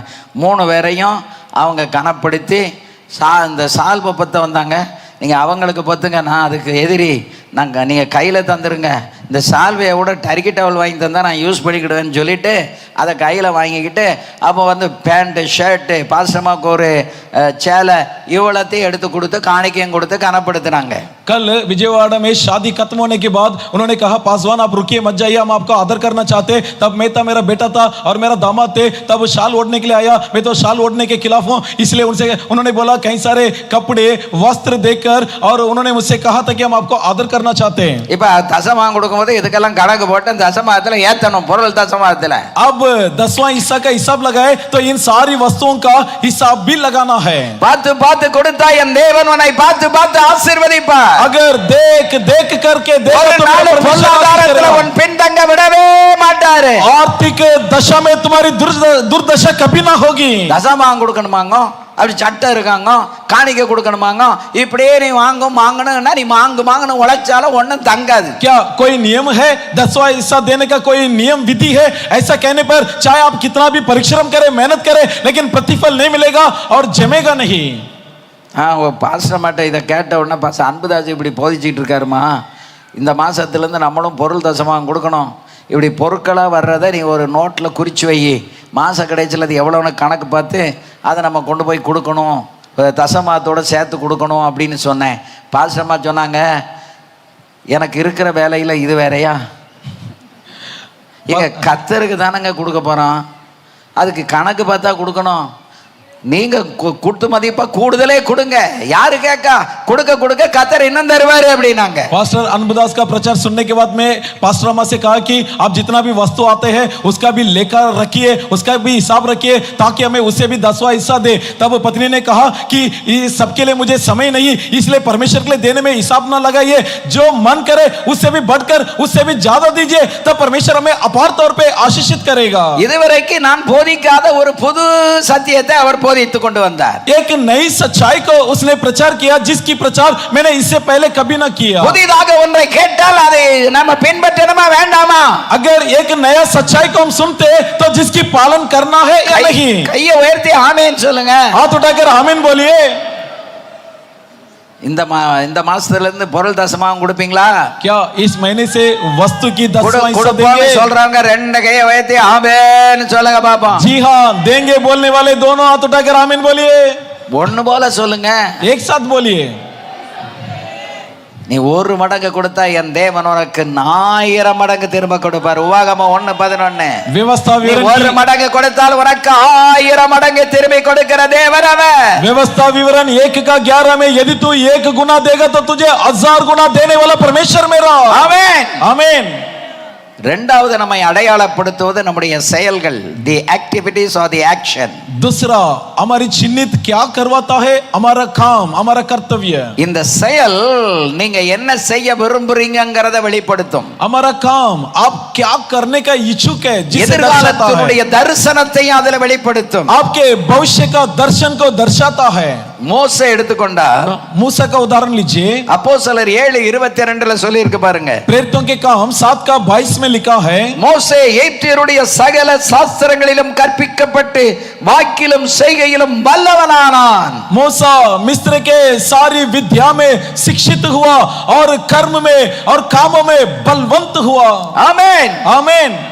உன்னுடைய செயல், तेरा काम, உன்னுடைய வார்த்தை तेरा वाक्य உன்னை அடையாளப்படுத்தும். तुझे चिन्हित करता है. நீ பெந்தகோஸ்காரி, நீ பெந்தகோஸ்கார, எங்களை பெந்தகோஸ் ஊழியக்காரனை அடையாளப்படுத்துறது இந்த வார்த்தைகள், செயல்கள். तुझे पेंतेकोस्ती पुरुष, पेंतेकोस्ती महिला, पेंतेकोस्ती सेवक करके ये काम के जरिए चिन्हित किया जाता है. நான் இருக்கிற இடம் ஒரு நகர், எல்லாம் பணக்காரங்க இருக்கிற இடம். मैं एक शहरवासी हूँ जहाँ बहुत बड़े बड़े अमीर रहते. 1978 நாங்க போய் அந்த ஊழியத்தை துவக்கின போது सन 1978 में जब मैं वहां जाकर எல்லாரும் எனக்கு விரோதமா இருந்தாங்க. तब सभी लोग मेरे खिलाफ थे. ஆமென். आमीन. சத்தம் போடாத, வாயை மூடு. शांत हो जाओ. அத பார்க்காதீங்க.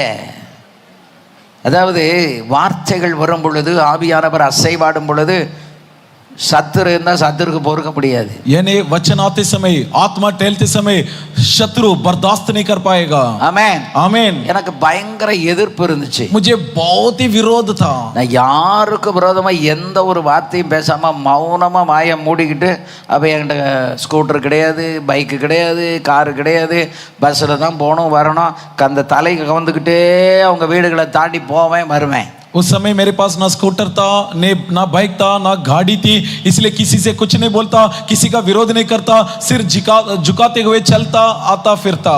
சில வருடங்கள் ஆனது என்னுடைய அமைதி என்னை ஒரு பரிசுத்தவான் என்று ஒரு ஊழியக்காரன் என்று அங்கே அடையாளப்படுத்தினது. कुछ साल बीतने पर मेरी खामोशी मुझे वहां पर एक संत, एक पवित्र व्यक्ति के तौर पर चिन्हित कर दिया. என்னை அங்க இருக்கக்கூடாதுன்னு எல்லாரும் வீட்டிலும் போய் கையெழுத்து வாங்க முற்பட்ட ஒருவர் ஒரு காலம் வந்த உடனே அங்கே ஒரு கமிட்டி ஒன்று ஆரம்பித்தாங்க, ஒரு வெல்ஃபேர் கமிட்டி. அதில் அவர் சொன்னார், பாஸ்டர் தான் செக்ரட்டரியாக இருக்கணும்னாரு. जो व्यक्ति मुझे वहां से भगाने का कोशिश किया, सबके पास जाकर हस्ताक्षर ली. अब कुछ दिनों के बाद एक कल्याण केंद्र का स्थापित किया गया. तब वो व्यक्ति कहा कि पासवान को हम इसका सचिव बना दें. என் பேர் அவர் முன்மொழிந்தார். எனக்கு அப்படியே அதிசயமாயிடுச்சு. उन्होंने जब मेरा नाम को आगे लिया तब मैं आश्चर्यचकित हुआ. கர்த்தர் உன்னோடு இருப்பாரானால் உனக்கு எதிரானவர்களை உன் பக்கத்திலே கர்த்தர் கொண்டு வருவார். यदि परमेश्वर तेरे साथ है तो तेरे दुश्मन को பகைக்காதே, उन्हें तो नकार मत. உனக்கு எதிராக இருக்கிறவள பகைக்காதே, அவங்க பேரை சொல்லி ஆசீர்வதி. तेरे दुश्मन से बैर न कर, बल्कि उनका नाम लेकर उन्हें आशीष அதுதான் दे. பெந்தெகோஸ்தே அடையாளம். ये है पेंतेकोस्त का लक्षण. அதான் பரிசுத்தவாட்டி பரிசுத்தவானுடைய அடையாளம். ये है संत पुरुष संत महिला का एक पहचान. ஆமென். आमीन. அல்லேலூயா. हालेलुया. வாய் இருக்கணும், வல்லதையும் பேசிடக்கூடாது. मुंह है इसलिए जो चाहूं बोलूं. நம்ம என்ன பேசினாலும் ஆண்டவர் கேட்டுக்கிட்டே இருக்காரு. चाहे हम जो भी क्यों ना बोले, परमेश्वर सुन रहा है. கணவனும் மனைவியும் அக்காளும் தங்கச்சியும் அண்ணனும் தம்பியும் குடும்பத்தாரும் வீட்டுக்குள்ள உட்கார்ந்து கதவை போட்டுக்கிட்டு நீ பேசினாலே என் தேவனுடைய செவிகள் திறந்திருக்கிறது. पति पत्नी भाई बहन உன்னை भाई பார்க்கும்படி भाई, அவருடைய கண்கள் திறந்திருக்கிறது. आपको देखने के लिए परमेश्वर के आंखें खुली है. வாயை திறந்து ஒரு வார்த்தை சொல்லிட்டோன்னு வைங்க, கோபத்துல நமக்கே வேணையா வந்து முடிஞ்சிடும். अगर गुस्से के कारण मुंह खोलकर कुछ कह दिया, उसका परिणाम हमें भुगतना होगा. அடுத்தவங்க வந்து அடுத்தவங்கள பத்தி குறைவு சொல்றாங்கன்னு வைங்களேன், मान लो दूसरों के बारे में दोष लगाते, காதை பொத்திக்கணும். காந்தி 3 பொம்மையை வச்சிருந்தாரு. तो कान बंद कर लो. गांधी का 3 ஒரு प्रतिमा பொம்மை तैयार வாயை करो. பொத்தி இருக்கும், एक प्रतिमा मुंह बंद இனி रखता ஒரு है, பொம்மை இந்த காதை பொத்தி இருக்கும், दूसरा प्रतिमा अपने इन्हें कान उन्हें बंद काना रखता है, पकड़ रखा। तीसरा अपना आंख बंद रखता है. நான் ஒரு முறை பாஸ்டர் சுந்தரையாவை போய் ஒரு விஷயமா பார்த்து நானும் பல்லாபுரத்தில் உள்ள அவங்க கிளை சபை பாஸ்டர் ஸ்டீபன் ஐயாவும் போய் பேசிக்கிட்டு இருந்தோம். ஒரு 1/2 மணி நேரம் பேசிட்டு. एक बार मैं और पल्लावरम के पासवान मिलकर पास्टर सुंदरम अय्या से मिलने के लिए किसी विषय पर चर्चा करने के लिए गए थे. 1/2 மணி நேரமும் கண்ணையே திறக்கல. आधा घंटा तक आंख नहीं खोला. அப்ப நான் வாலிபன், இள வயது. उस समय जवानी कम उम्र का था. எனக்கு ஒரு 28-30 வயசு இருக்கும். मेरा उम्र उस वक्त 28 या 30 होगा. என்னடா இது கண்ணை மூடிக்கிட்டே இருக்காரு அப்படின்னு எனக்கு அன்னைக்கு விளங்கல. उस समय मुझे समझ में नहीं आया इन्होंने आंखें बंद क्यों रखी இப்ப है. அவருடைய ஏஜுக்கு நான் வந்த பிறகு अब उनका उम्र में मैं पहुंचने के बाद கண்ணை மட்டுமல்ல வாயை பொத்தி காதையும் பொத்தி கண்ணையும் மூடணுங்கிற இடத்துக்கு நான் வந்துட்டேன். எனக்கு இன்னைக்கு அந்த சத்தியம் விளங்குகிறது. ना सिर्फ आंखें बल्कि मुंह कान दोनों बंद रखता हूं, क्योंकि आज वो सच्चाई मुझे समझ ஊழியக்காரன் आई. வாயை மூடி கண்ணை மூடி காதை பொத்துனா அவனுக்குள்ளே வல்லமை உள்ளே பொங்கி வரும். सेवक अगर अपना आंख कान मुंह बंद करता है तो उसके भीतर सामर्थ्य उमड़ेगा. ஆமென். आमीन. அல்லேலூயா. हालेलुया. அதனால தான் பவுல் சொல்றாரு, தர்க்கம் பண்ணாத, इसलिए पौलुस कहता ही वाद विवाद मत करें, வாக்குவாதம் பண்ணாத. झगड़ा ना करें. வாக்குவாதம் எல்லாம் பண்ணி சுவிசேஷத்தை சொல்லி யாரையும் ரட்சிக்க முடியாது. वाद विवाद करके सुसमाचार सुनाकर किसी को उद्धार नहीं कर सकता. அல்லேலூயா. हालेलुया. ஜெபத்துல தான் அங்க கதை நடக்கும். प्रार्थना में संभव है. சரியா கற்பனை கை கொண்டு நட, உன் முழங்கால் ஜெபத்துக்கு தேவன் உடனே பதில் கொடுப்பார். ढंग से आज्ञा का पालन कर, तब तेरी ஒருவேளை கால தாமதமானால் அதற்கு ஒரு காரணம் இருக்கும். क्यों न देरी लग जाए, परंतु एक कारण जरूर होगा. நாம் நாளுக்கு நாள் வளர்ச்சி அடைந்து கொண்டே இருக்கணும். हम दिन भर दिन विकसित होना है, தேர்ச்சி அடைந்து கொண்டே இருக்கணும். दिन भर दिन प्रवीण होना है. ஆமென். आमीन. அல்லேலூயா. हालेलुया. வளர்ச்சி இருந்தா தான் தேர்ச்சி வரும். प्रगति होने पर प्रवीण बनेंगे. தேர்ச்சி வந்தா தான் முதிர்ச்சி வரும். प्रवीण बनेंगे तब सिद्धता हासिल होगी. வளர்ந்து கொண்டு இருக்கும் போது இருக்கிற அனுபவம் வேற, और बढ़ने का समय का अनुभव अलग है. தேர்ச்சி அடைகிற அனுபவம் வேற, और विकसित होने का अनुभव अलग है, முதிர்ச்சியின் அனுபவம் வேற.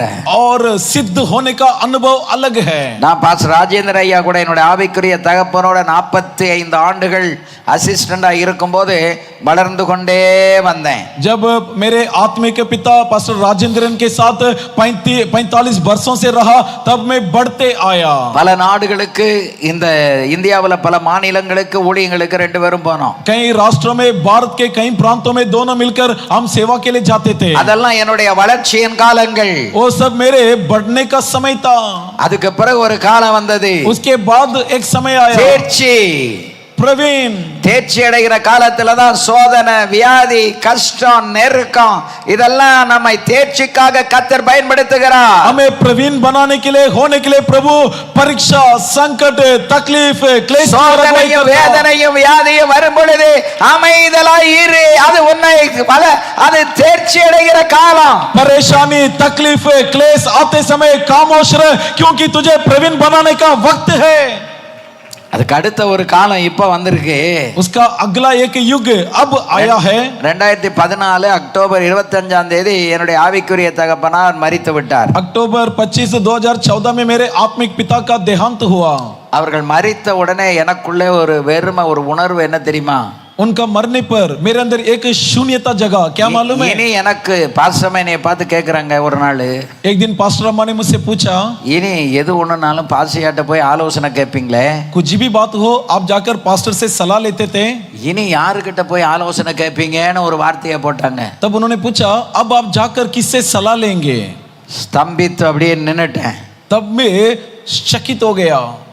உடனே அவங்களே பதில் சொன்னாங்க, तब उन्होंने खुद जवाब दिए, வளர்ந்துட்டீங்கல்ல, अब आप बढ़ चुके हैं ना, இப்போ உங்களுக்குள்ள முதிர்ச்சி வந்துட்டுல, अब आपके अंदर परिपक्वता நீங்க आ गई அநேகருக்கு ना, ஆவிக்குரிய தகப்பனா இருக்கிற அந்த முதிர்ச்சி உங்களுக்கு வந்துருச்சுல, बहुतों के लिए आत्मिक पिता बनने का परिपक्वता நீ आ गई கர்த்தர்ட்ட ना. கேளுங்க, अब तुम परमेश्वर से मांगो, நீங்களே ஒரு தகப்பனாகி விட்டீர்கள். तुम खुद एक पिता बन गए. எனக்கு அப்பதான் ஒரு சந்தோஷம் வந்துச்சு. तब मेरी अंदर एक खुशी आई. அல்லேலூயா, हालेलुया, ஆமென். आमीन. அருமையான கர்த்தருடைய பிள்ளைகளை, இந்த 3 காலத்தை நாம் கடந்து வரணும். ये प्रिय परमेश्वर के जनों, ये 3 युग को हम पार करना है. இதுதான் 3 डायमेंशनल growth. और जिसे कहते हैं 3 दृष्टि की एक विकास. அதாவது வளர்ச்சியில இருக்கக்கூடிய 3 பரிமாணம். हमारी प्रगति के या उन्नति के 3 पड़ाव. ஒரு காலம் வளர்ந்து கொண்டே இருப்போம். एक युग है जो हम बढ़ते जाएंगे. அதுக்கப்புறம் நிறைய தேர்ச்சியை அடைய வேண்டிய காலம் வரும். उसके बाद हमें निपुण बनने का एक वक्त होता है. அந்த காலங்கள்ல டெஸ்ட் நிறைய இருக்கும், நிறைய சோதனைகள் வரும், நிறைய நெருக்கங்கள் வரும், வியாதியின் சங்கடங்கள் வரும். उस समय दुख, परेशानी, क्लेश, रोग, बीमारी आती है. அதுல தான் ஆண்டவர் உன்னை தேர்ச்சி அடைய வைக்கிறார். जहाँ पर परमेश्वर तुम्हें निपुण बनाता है. விசுவாசிகளே, ஊழியக்காரர்களே, உனக்கு சோதனைகளும் கஷ்டங்களும் வரும் பொழுது ஆண்டவர் உன்னை அடுத்த கட்டத்திற்கு உன்னை அந்த முதிர்ச்சிக்குள்ள கொண்டு போறாருன்னு அர்த்தம். पेंटेकोस्ते सेवक विश्वासियों, अगर आपके जीवन में परेशानी, तकलीफ, रोग, बीमारी आती है तो समझ लो आपके जीवन की अगला कदम में परमेश्वर ले रहा है. सब ताली बजाकर परमेश्वर का स्तुति करें.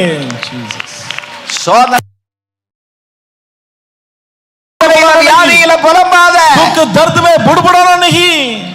ஸ்பிரிச்சுவல் மெச்சூரிட்டி, அந்த தேர்ச்சிங்கிறது என்ன தெரியுமா? आत्मिक उन्नति, निपुण यानी क्या है? எங்க பாஸ்டர் கேன்சர்ல, அதாவது கிம்ஸ் ஹாஸ்பிட்டல்ல படுத்திருக்காங்க பெட்ல.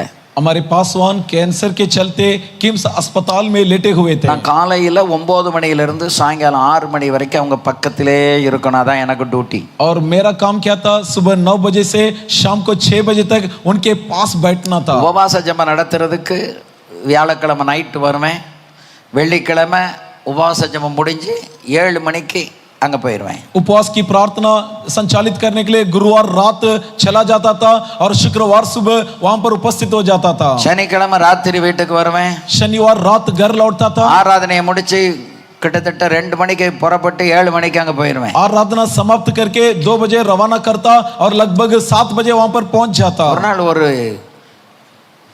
முதிர்ச்சி அடைந்த வார்த்தையை சொன்னாங்க. तब एक परिपक्व शब्द बताया गया. டாக்டர் கிளிஃபர்ட் குமார் இவங்க திருக்கோயிலூர்ல பெரிய இதை மாதிரி குருசேடில் பேசிக்கிட்டு இருக்கும்போது தான் அவர் அங்கே கிளினிக் ஹாஸ்பிட்டல் வச்சுருந்தார். தொண்டையில் கேன்சர். ஒரே ஜபத்தில் ஆண்டவர் பரிபூர்ண விடுதலை கொடுத்து ஆஸ்பத்திரியை மூடிட்டு அவர் ஊழியத்துக்கு வந்துட்டாரு. डॉक्टर क्लिफर्ट कुमार जो इस प्रकार நல்ல की தீர்க்கதரிசி ஆன ஒரு ஊழியக்காரர். एक कुरसोड में प्रचार कर रहे थे, उनके गले में एक कैंसर घाट की बीमारी थी, एक ही स्पर्श में चंगा हुआ, अपना नौकरी त्याग कर सेवका में शामिल हो गए. சொன்னாங்க, நான் ஜெபம் பண்ணி எத்தனையோ கேன்சர் குணமாயிருக்கு, कहा मेरे प्रार्थना से व्याधि बहुत सारे गुणमाயிருக்கு, कैंसर की बीमारी चंगे हुए, எனக்காக பல பரிசுத்தவான்கள் ஜெபம் பண்ணிட்டு இருக்காங்க, मेरे लिए बहुत सारे संतों की प्रार्थना जारी है. ஆனா இந்த போற போக்க பார்த்தா இது என் மரணத்துல தான் போய் நிற்கும் போல தெரியுது. लेकिन मुझे लगता है कि अंत मेरा मृत्यु ही होगा. ஆனாலும் நான் முறுமுறுக்க மாட்டேன். लेकिन फिर भी मैं नहीं बुड़बुड़ाऊंगा. ஒருவேளை இவ்வளவு பெரிய ஊழியத்தை செய்த நானே இந்த கடைசி நேரத்துல முறுமுறுக்கிறேனோ என்று கர்த்தர் என்னை சோதித்து பார்க்கலாம். मैं जो इतनी बड़ी सेवा की, इस अंतिम समय में शायद परमेश्वर मेरी परीक्षा ले सकता है कि मैं கர்த்தருக்கு बुड़बुड़ाता விரோதமாக नहीं. ஒரு வார்த்தை கூட பேச மாட்டேன் என்று சொன்னார்கள். तब उसने कहा कि परमेश्वर के खिलाफ एक शब्द भी मैं नहीं कहूंगा. எனக்கு பெரிய அது ஒரு பெரிய சத்தியம் வெளிப்பட்டது போல இருந்தது. तब ये सुनते ही मुझे लगा कि शायद मुझे बहुत बड़ी सच्चाई प्रकट हुई. ஆமென், आमीन, அல்லேலூயா. हालेलुया. ஏன் முதிர்ச்சி அடைந்த பரிசுத்தவான்கள்ட்ட போய் பாடம் படிக்கணும் அப்படின்னா அவர்கள் வாயிலிருந்து சில முத்துக்கள் உதிரும். क्यों निपुण संतों के पास जाकर विद्या हासिल करना है? क्योंकि उनके मुंह से हीरा அவங்களுடைய निकलेंगे. அனுபவங்களை நிறைய சொல்லிக்கிட்டே இருப்பாங்க. वे अपनी तजुर्बा को हमें सिखलाएंगे. அது நம்மை வளர்க்கும், इसके कारण हमारी विकास होगी நம்மை ஒடுக்கும், और हमें अंधेर करेगी, நம்மை முதிர்ச்சிக்குள்ள நடத்தும். हमें परिपक्वता की ओर ले चलेगी. ஆமென், आमीन, அல்லேலூயா. हालेलुया. 45 வருஷம் அவங்களுக்கு கீழே அடங்கி இருந்து அவங்களுக்கு ஒரு அசிஸ்டண்டா இருக்க கர்த்தர் உதவி செய்தார். 45 वर्ष उनके आधीन रहा, उनका एक सहकर्मी बनकर रहने के लिए प्रभु ने सहायता किया. தமிழ்நாட்டில் இருக்கிற எத்தனையோ தலைவர்கள் இப்போ அவங்கெல்லாம் இறந்துட்டாங்க. அவங்க என்கிட்ட சொல்லுவாங்க, என்ன பாஸ்டர் நல்லா படிச்சிருக்கீங்க, டாக்டரேட் வாங்கியிருக்கீங்க, வெளிநாடு போயிருக்கீங்க, அனுபவம் இருக்குது, இங்கிலீஷ் நல்லா இருக்குது, மிஷனரிகளை நீங்கள் தான் ஹேண்டில் பண்ணுறீங்க, நீங்கள் ஒரு தனி ஸ்தாபனம் துவைக்கினால் என்ன அப்படின்னு எத்தனையோ பேர் என்கிட்ட பேசியிருக்காங்க. बहुत तेरे बड़े बड़े नेता अब गुजर चुके हैं, उनमें से कई सारे लोगों ने कहा, पास्टर आपने खूब पढ़े लिखे हैं, आपका बहुत ज्ञान है, बुद्धि है, तजुर्बा है, अनुभव है, तो आप क्यों अपने आप के लिए एक नई संस्था, एक नई सेवकाई शुरू करें. அந்த தலைவரிடத்துல தாழ்மையா நான் சொன்ன காரியம், இப்ப நீங்க சொன்ன இது எதுவுமே ஒரு தலைவனாகிறதற்குரிய தகுதி இல்லை. தேவனுடைய उन नेताओं के सामने बड़ी नम्रता से मैंने उत्तर दिया, भाई साहब आपने जो भी बात बताई, நிறைய தலைவர்களை என்னால் உருவாக்க முடியும், உருவாக்கி கொண்டிருக்கிறேன். बहुत सारे नेता को मैं बना भी सकता हूं और बना भी रहा हूं. இதுவரைக்கும் எந்த ஒன்றுக்கு நான் தலைவனாய் இருக்கவே இல்லை. अब तक किसी का मैं अध्यक्ष नहीं बना. எனக்கு இருக்கிற பெருமை நான் படிச்சதோ டாக்டரேட் வாங்கினதோ ஊழியக்காரர் அதெல்லாம் இல்லை. ஒரு பரிசுத்தவானுக்கு 45 வருஷம் பணிபடை செய்த அந்த ஒரே ஒரு அசிஸ்டன்ட்ங்கிற பேர்ல தான் ஆண்டவர் அபிஷேகத்தின் கிருபை இன்னைக்கு வரைக்கும் தந்திருக்காரு. मेरी पढ़ाई और मेरा रेवरेंड, मेरा डॉक्टरेट का कोई महत्व नहीं, बल्कि உன்னுடைய தாழ்மையான குணம் உன்னை உயர்த்தும். तेरा नम्रता तुम्हें विकसित करेगी. உன்னுடைய மென்மையான குணம் உன்னை ஆசீர்வதிக்கும். तुम्हारा कोमल स्वभाव तुम्हें आशीष को लाएगी. பரிசுத்தவான்கள்ட்ட இருந்து பெற வேண்டியது பெரிய பணங்காசெல்லாம் கிடையாது, ஒரே ஒரு வார்த்தை. संतों से धन पैसे को नहीं कमाना, एक शब्द. மரணத்துல அவங்க மரிக்க போறாங்கன்னு அவங்களுக்கு அந்த வெளிப்பாடு வந்துருச்சு. उन्हें वो प्रकाशन मिल गया कि उनकी मौत हो जाएगी. வீட்டை கூட்டிட்டு போங்க, மறக்க டிஸ்சார்ஜ் பண்ணுங்க அப்படின்ட்டாங்க. कह दिया कि डिस्चार्ज करो, घर ले चलो. வீட்டுல காலையில் 4 மணிக்கு வந்து கட்டில படுக்க வச்சு தண்ணி கொடுத்துக்கிட்டு இருக்கிறேன். सुबह 4 बजे घर में लाकर लेटाकर उन्हें पानी पिला रहा था. கடைசியா பேசின வார்த்தை என் கன்னத்தை இப்படி 2 தடவை கிள்ளி, மனோகர் நீ நல்லா இருப்ப அப்படின்னாங்க. आखिर 2 बार मेरे गाल में चिमटी लिया और कहा कि मनोहर तू सलामत रहेगा. அந்த பரிசுத்தவா என் கன்னத்தை 2 தடவை தொட்டு சொன்னாங்க பாத்தீங்களா, அதுல தான் அவங்களுக்குள்ள இருந்த அந்த கிருபை அபிஷேகம் எனக்குள்ள டிரான்ஸ்ஃபர் ஆனது. 2 बार उन्होंने मेरा गाल छूकर कहा, उसी के साथ उनका अनुग्रह, उनका वरदान, अभिषेक मेरे अंदर आ गया. ஆமென், आमीन. பெருமை உள்ளவனுக்கு கர்த்தர் ஏத்து நிற்கிறார். क्योंकि परमेश्वर अभिमानों का खिलाफ रहता है. அல்லேலூயா, हालेलुया. இன்னும் ஒரு 10 நிமிஷம் தான் இருக்கு. 8:50க்கு நான் முடிச்சிருவேன். 8:50, 10 मिनट बाकी है, समाप्त कर दूंगा. அல்லேலூயா. हालेलुया. அதுக்கு அடுத்தது மூணாவது பேச்சு, अगला तीसरा நம்முடைய बोलचाल, வார்த்தை, हमारे शब्द, நம்முடைய அறிக்கை. हमारी कबूल. உங்க பேச்சும் அறிக்கையும் தான் உங்களை அடையாளப்படுத்தும். आपके बोलचाल, आपके शब्द से आपकी पहचान होती है. போத்திபார் மனைவி கிட்ட இந்த யோசேப்பு பேசினான். என்ன சொன்னான்? पोतीपार के पति, கர்த்தருக்கு முன்னால இவ்வளவு பெரிய பாதகத்தை நான் பண்ணுவனா அப்படின்னு கேட்டு ஓடுனான். पोतीपार के पत्नी के सामने यूसुफ ने कहा कि परमेश्वर के खिलाफ मैं इतना बड़ा पाप में कैसे शामिल हूं, बोलकर भाग गया. நம்முடைய வார்த்தை हमारा शब्द நம்மை அடையாளப்படுத்தும். हमें चिन्हित करता है. அல்லேலூயா. हालेलुया. வார்த்தையில கவனமா பேசணும். அதுக்கு தான் அபிஷேகத்தில் நிரம்பி அந்நிய பாஷை பேசிக்கிட்டே இருந்தா உனக்குள்ள சில நேரம் உனக்கு விரோதமா செயல்படுறவங்களை பார்த்தோன்னா மூர்க்கம் அட்டிக்கிற போல வரும். பல்ல கடிச்சிடும். பல்ல கடிச்சேன்னா பல்லு உடைஞ்சு போயிடும். शब्द में सावधान रहना है. इसलिए अभिषेक में, अन्य भाषा में, पवित्र आत्मा में भरना है. உன்னை அடக்கிக் கொள்வதற்காகத்தான் தேவன் அபிஷேகத்தை கொடுத்திருக்கிறார். अपने आप को नियंत्रित रखने के लिए परमेश्वर ने तुम्हें நீ அமைதியாய் விடு. तू खामोश रह. ஆடுகிறவன் ஆடி தன்னால அடங்குவான். और जो नाच रहा है उसे नचने दो, छोड़ दो. 55 வருஷத்துல நான் இத மாதிரி ஆடினவங்க எத்தனை பேரை பார்த்திருப்பேன். 55 वर्ष के दौरान नाचने वालों को मैंने कितना देख चुका हूं. 1 2 3 4 1 या 2 या 3 या 4 சொல்லுங்க. बताइए. நான் செய்யாத ஒன்றை பேசவே மாட்டேன். मैं कभी उन बातों को नहीं कहता என் हूं जो வாழ்க்கையில नहीं किया. கடைப்பிடிக்காத ஒன்றை ஜனங்களுக்கு நான் சொல்லவே மாட்டேன். जो चीज अपने जीवन में पालन नहीं किया, मैं लोगों को प्रचार नहीं करता हूं. ஆமென். आमीन.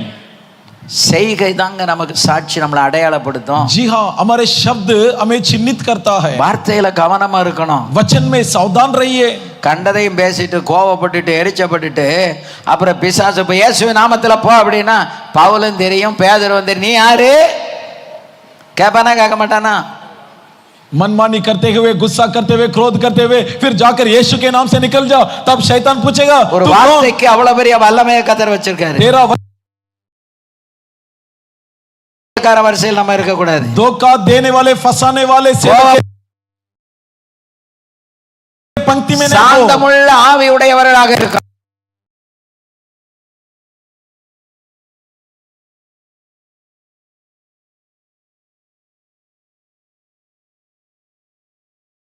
ஆசைப்பட்டா இதுக்குள்ள கைதட்டி ஆவியில நிரம்பி இருக்கணும்ல. अगर ऐसा रहने की इच्छा होता आप तक ताली बजाकर आत्मा में भरता. நீங்க ஒருவேளை கன்வென்ஷன்ல கர்த்தர் உன் கண்ணீரை துடைப்பார், உன்னை ஆசீர்வதிப்பார், உன்னை ஏந்துவார், உன்னை தாங்கி சோம்பார்னு பாஸ்டர் பேசலையே, இப்படி போட்டு அருன்னு அறுத்துக்கிட்டு இருக்காரேன்னு யோசிக்கிறீங்களா? आपको क्या ऐसा लगता है कि कन्वेंशन में आया पासवान ने ये नहीं कहा कि प्रभु तेरे आंसुओं को पोंछेगा, आशीष करेगा, बल्कि इतना क्यों हमें ढांढ देता है? எனக்கு கர்த்தர் தருகிறதை நான் பேசுகிறேன். मुझे जो परमेश्वर देता है उसकी मैं प्रचार करता हूं. வாக்குகிற வார்த்தையா இருக்கும். वो तुझे सुलझाने वाला शब्द होंगे. இதயத்துக்குள்ள குத்தி உன்னை வெளியே கொண்டு வரும். तुम्हारा हृदय में भेद कर तुम्हें सुधार लाएगी. இன்னும் பரிசுத்தவாட்டியாய் பரிசுத்தவானாய் மாற்றும். तुझे बतौर संत पुरुष स्त्री में बदल देगा.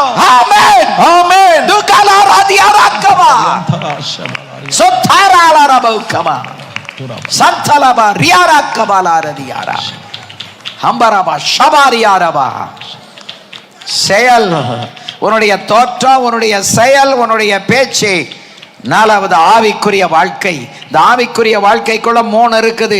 ஜெபம் இருக்குது, வேத வாசிப்பு இருக்கு, ஆராதனை இருக்கு, ஐக்கியப்படுதல், அந்யோன்யப்படுதல் இருக்கு. चौथा आत्मिक जीवन जिसमें प्रार्थना, बाइबल पढ़ना, सहभागिता होना और संगति में जुटना, 4 चीजें हैं. அல்லேலூயா. हालेलुया. ஆமென். आमीन. இந்த காரியங்கள் தான் உன்னை அடையாளப்படுத்தும். ये चीजें तुम्हारी पहचान दिखाती है. ஆமென். आमीन. அல்லேலூயா. हालेलुया. உனக்குள்ள கர்த்தருடைய ஆவியை ஆனவர் இருக்கிறார் என்று உன்னை அடையாளப்படுத்துவது இதுதான். परमेश्वर की आत्मा तेरे भीतर, यही बातें जो तुम्हारी दिखाती है. இதெல்லாம் நான் சொன்ன இந்த 8 காரியத்திலையும் மிக மிக கவனமா இருக்கணும்.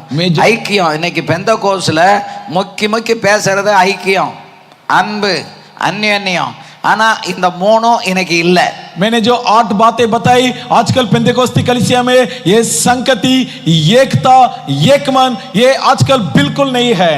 உலகத்துல எந்த மூலைக்கு போனாலும் நம்முடைய இயேசுவின் ரத்தத்தினால மீட்கப்பட்ட ஜனங்கள் ஆப்பிரிக்காவில் இருக்காங்க, ஆஸ்திரேலியாவில் இருக்காங்க, சிங்கப்பூரில் இருக்காங்க, மலேசியாவில் இருக்காங்க, இன்னும் இட்டலியில் இருக்கிறாங்க, அல்லேலூயா, அமெரிக்காவில், கனடாவில், நீங்க எந்த மூலைக்கு போனாலும் அங்கே ரத்தத்தினால மீட்கப்பட்டவர்கள் இருக்கிறார்கள். आप संसार के किसी भी कोने में जाए, वहां पर प्रभु यीशु मसीह के लहू से छुड़ाए हुए प्रजा ऑस्ट्रेलिया, कनाडा, अमेरिका, अफ्रीका तमाम देशों में रहते हैं. உயிரை விட்டு கவனிக்கிறாங்கங்க.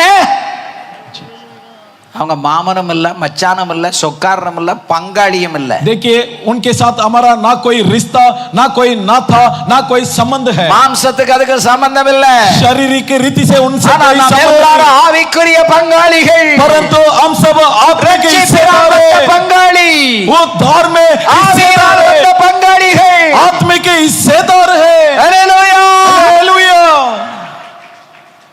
ஆமென். आमीन. இப்ப நம்முடைய அடையாளம் எது? நான் யார்? हमारी पहचान ஆண்டவர் क्या है? கேட்டார்ல, என்ன யார் என்று சொல்லுகிறார்கள்? प्रभु ने पूछा, लोग मुझे कौन நீங்க कहते हैं? பக்கத்துல இருக்கவங்க கிட்ட கேளுங்க, आप अपने- என்ன யார் என்று சொல்லுகிறார்கள்? அவளா, எப்பா பயங்கர கோபக்காரி. आप अपने बगल वालों से पूछो कि लोग मुझे कौन कहते हैं. विश्वासी ना? वो तो बहुत गुस्सा करती है. ஆமா, எச்சு கையில காக்கா வரட்ட மாட்டா. हाँ, विश्वासी है लेकिन कंजूस है. அவ பெரிய கஞ்சூஸ். हाँ, वो बड़ा कंजूस है. ஊழியத்துக்கு ஒரு பைசா இறக்க மாட்டா. सेवा के लिए एक पैसे नहीं सींचता. அவன் புருஷன் அதுக்கு மேல, पति उससे அவன் बढ़कर பிள்ளைகளை के, அதுக்கு மேல. उनके बच्चे उससे बढ़कर के. ஹalleluya, हालेलुया. ஆமென். आमीन. இல்லை மகளே, नहीं இல்லை बेटी, மகனே, नहीं बेटा. நோ. नो. கர்த்தர் இந்த உலகத்துல உங்களை என்னையும் ஒரு அடையாளப்படுத்தி வச்சிருக்கிறார். परमेश्वर इस संसार में आपका और मेरा एक पहचान रखा है. அடையாளப்படுத்தி வச்சிருக்கிறார். चिन्हित कर रखा है. ஹalleluya, हालेलुया. அந்த அடையாளத்தை நம்ம இழந்துடக்கூடாது. ये पहचान को हम खोना नहीं. ஹalleluya. हालेलुया. ஒரு 3 நிமிஷம் இருக்கு. एक 3 मिनट बचा है. இந்த 3 நிமிஷத்துல எல்லாரும் முழங்கால் போட்டு, इस 3 मिनट में सबके सब घुटने में ஒரு आइए. நிமிஷம் நீங்க சத்தமே போடக்கூடாது. 1 मिनट कोई भी आवाज ना उठाए. எல்லாரும் முழங்கால் படிடுங்க. सबके सब घुटने में आइए. போட முடியாதவங்க உட்கார்ந்துக்கலாம். अगर घुटना टेक नहीं सकते तो बैठ जाइए. ஒரு நிமிஷம் அமைதி. ஏன் தெரியுமா? நான் யார், என்னுடைய அடையாளம் என்ன? 1 मिनट खामोशी. क्यों मालूम है? मैं कौन, मेरी पहचान क्या है? உங்களை சோதித்து பார்க்கும் வேளை இது.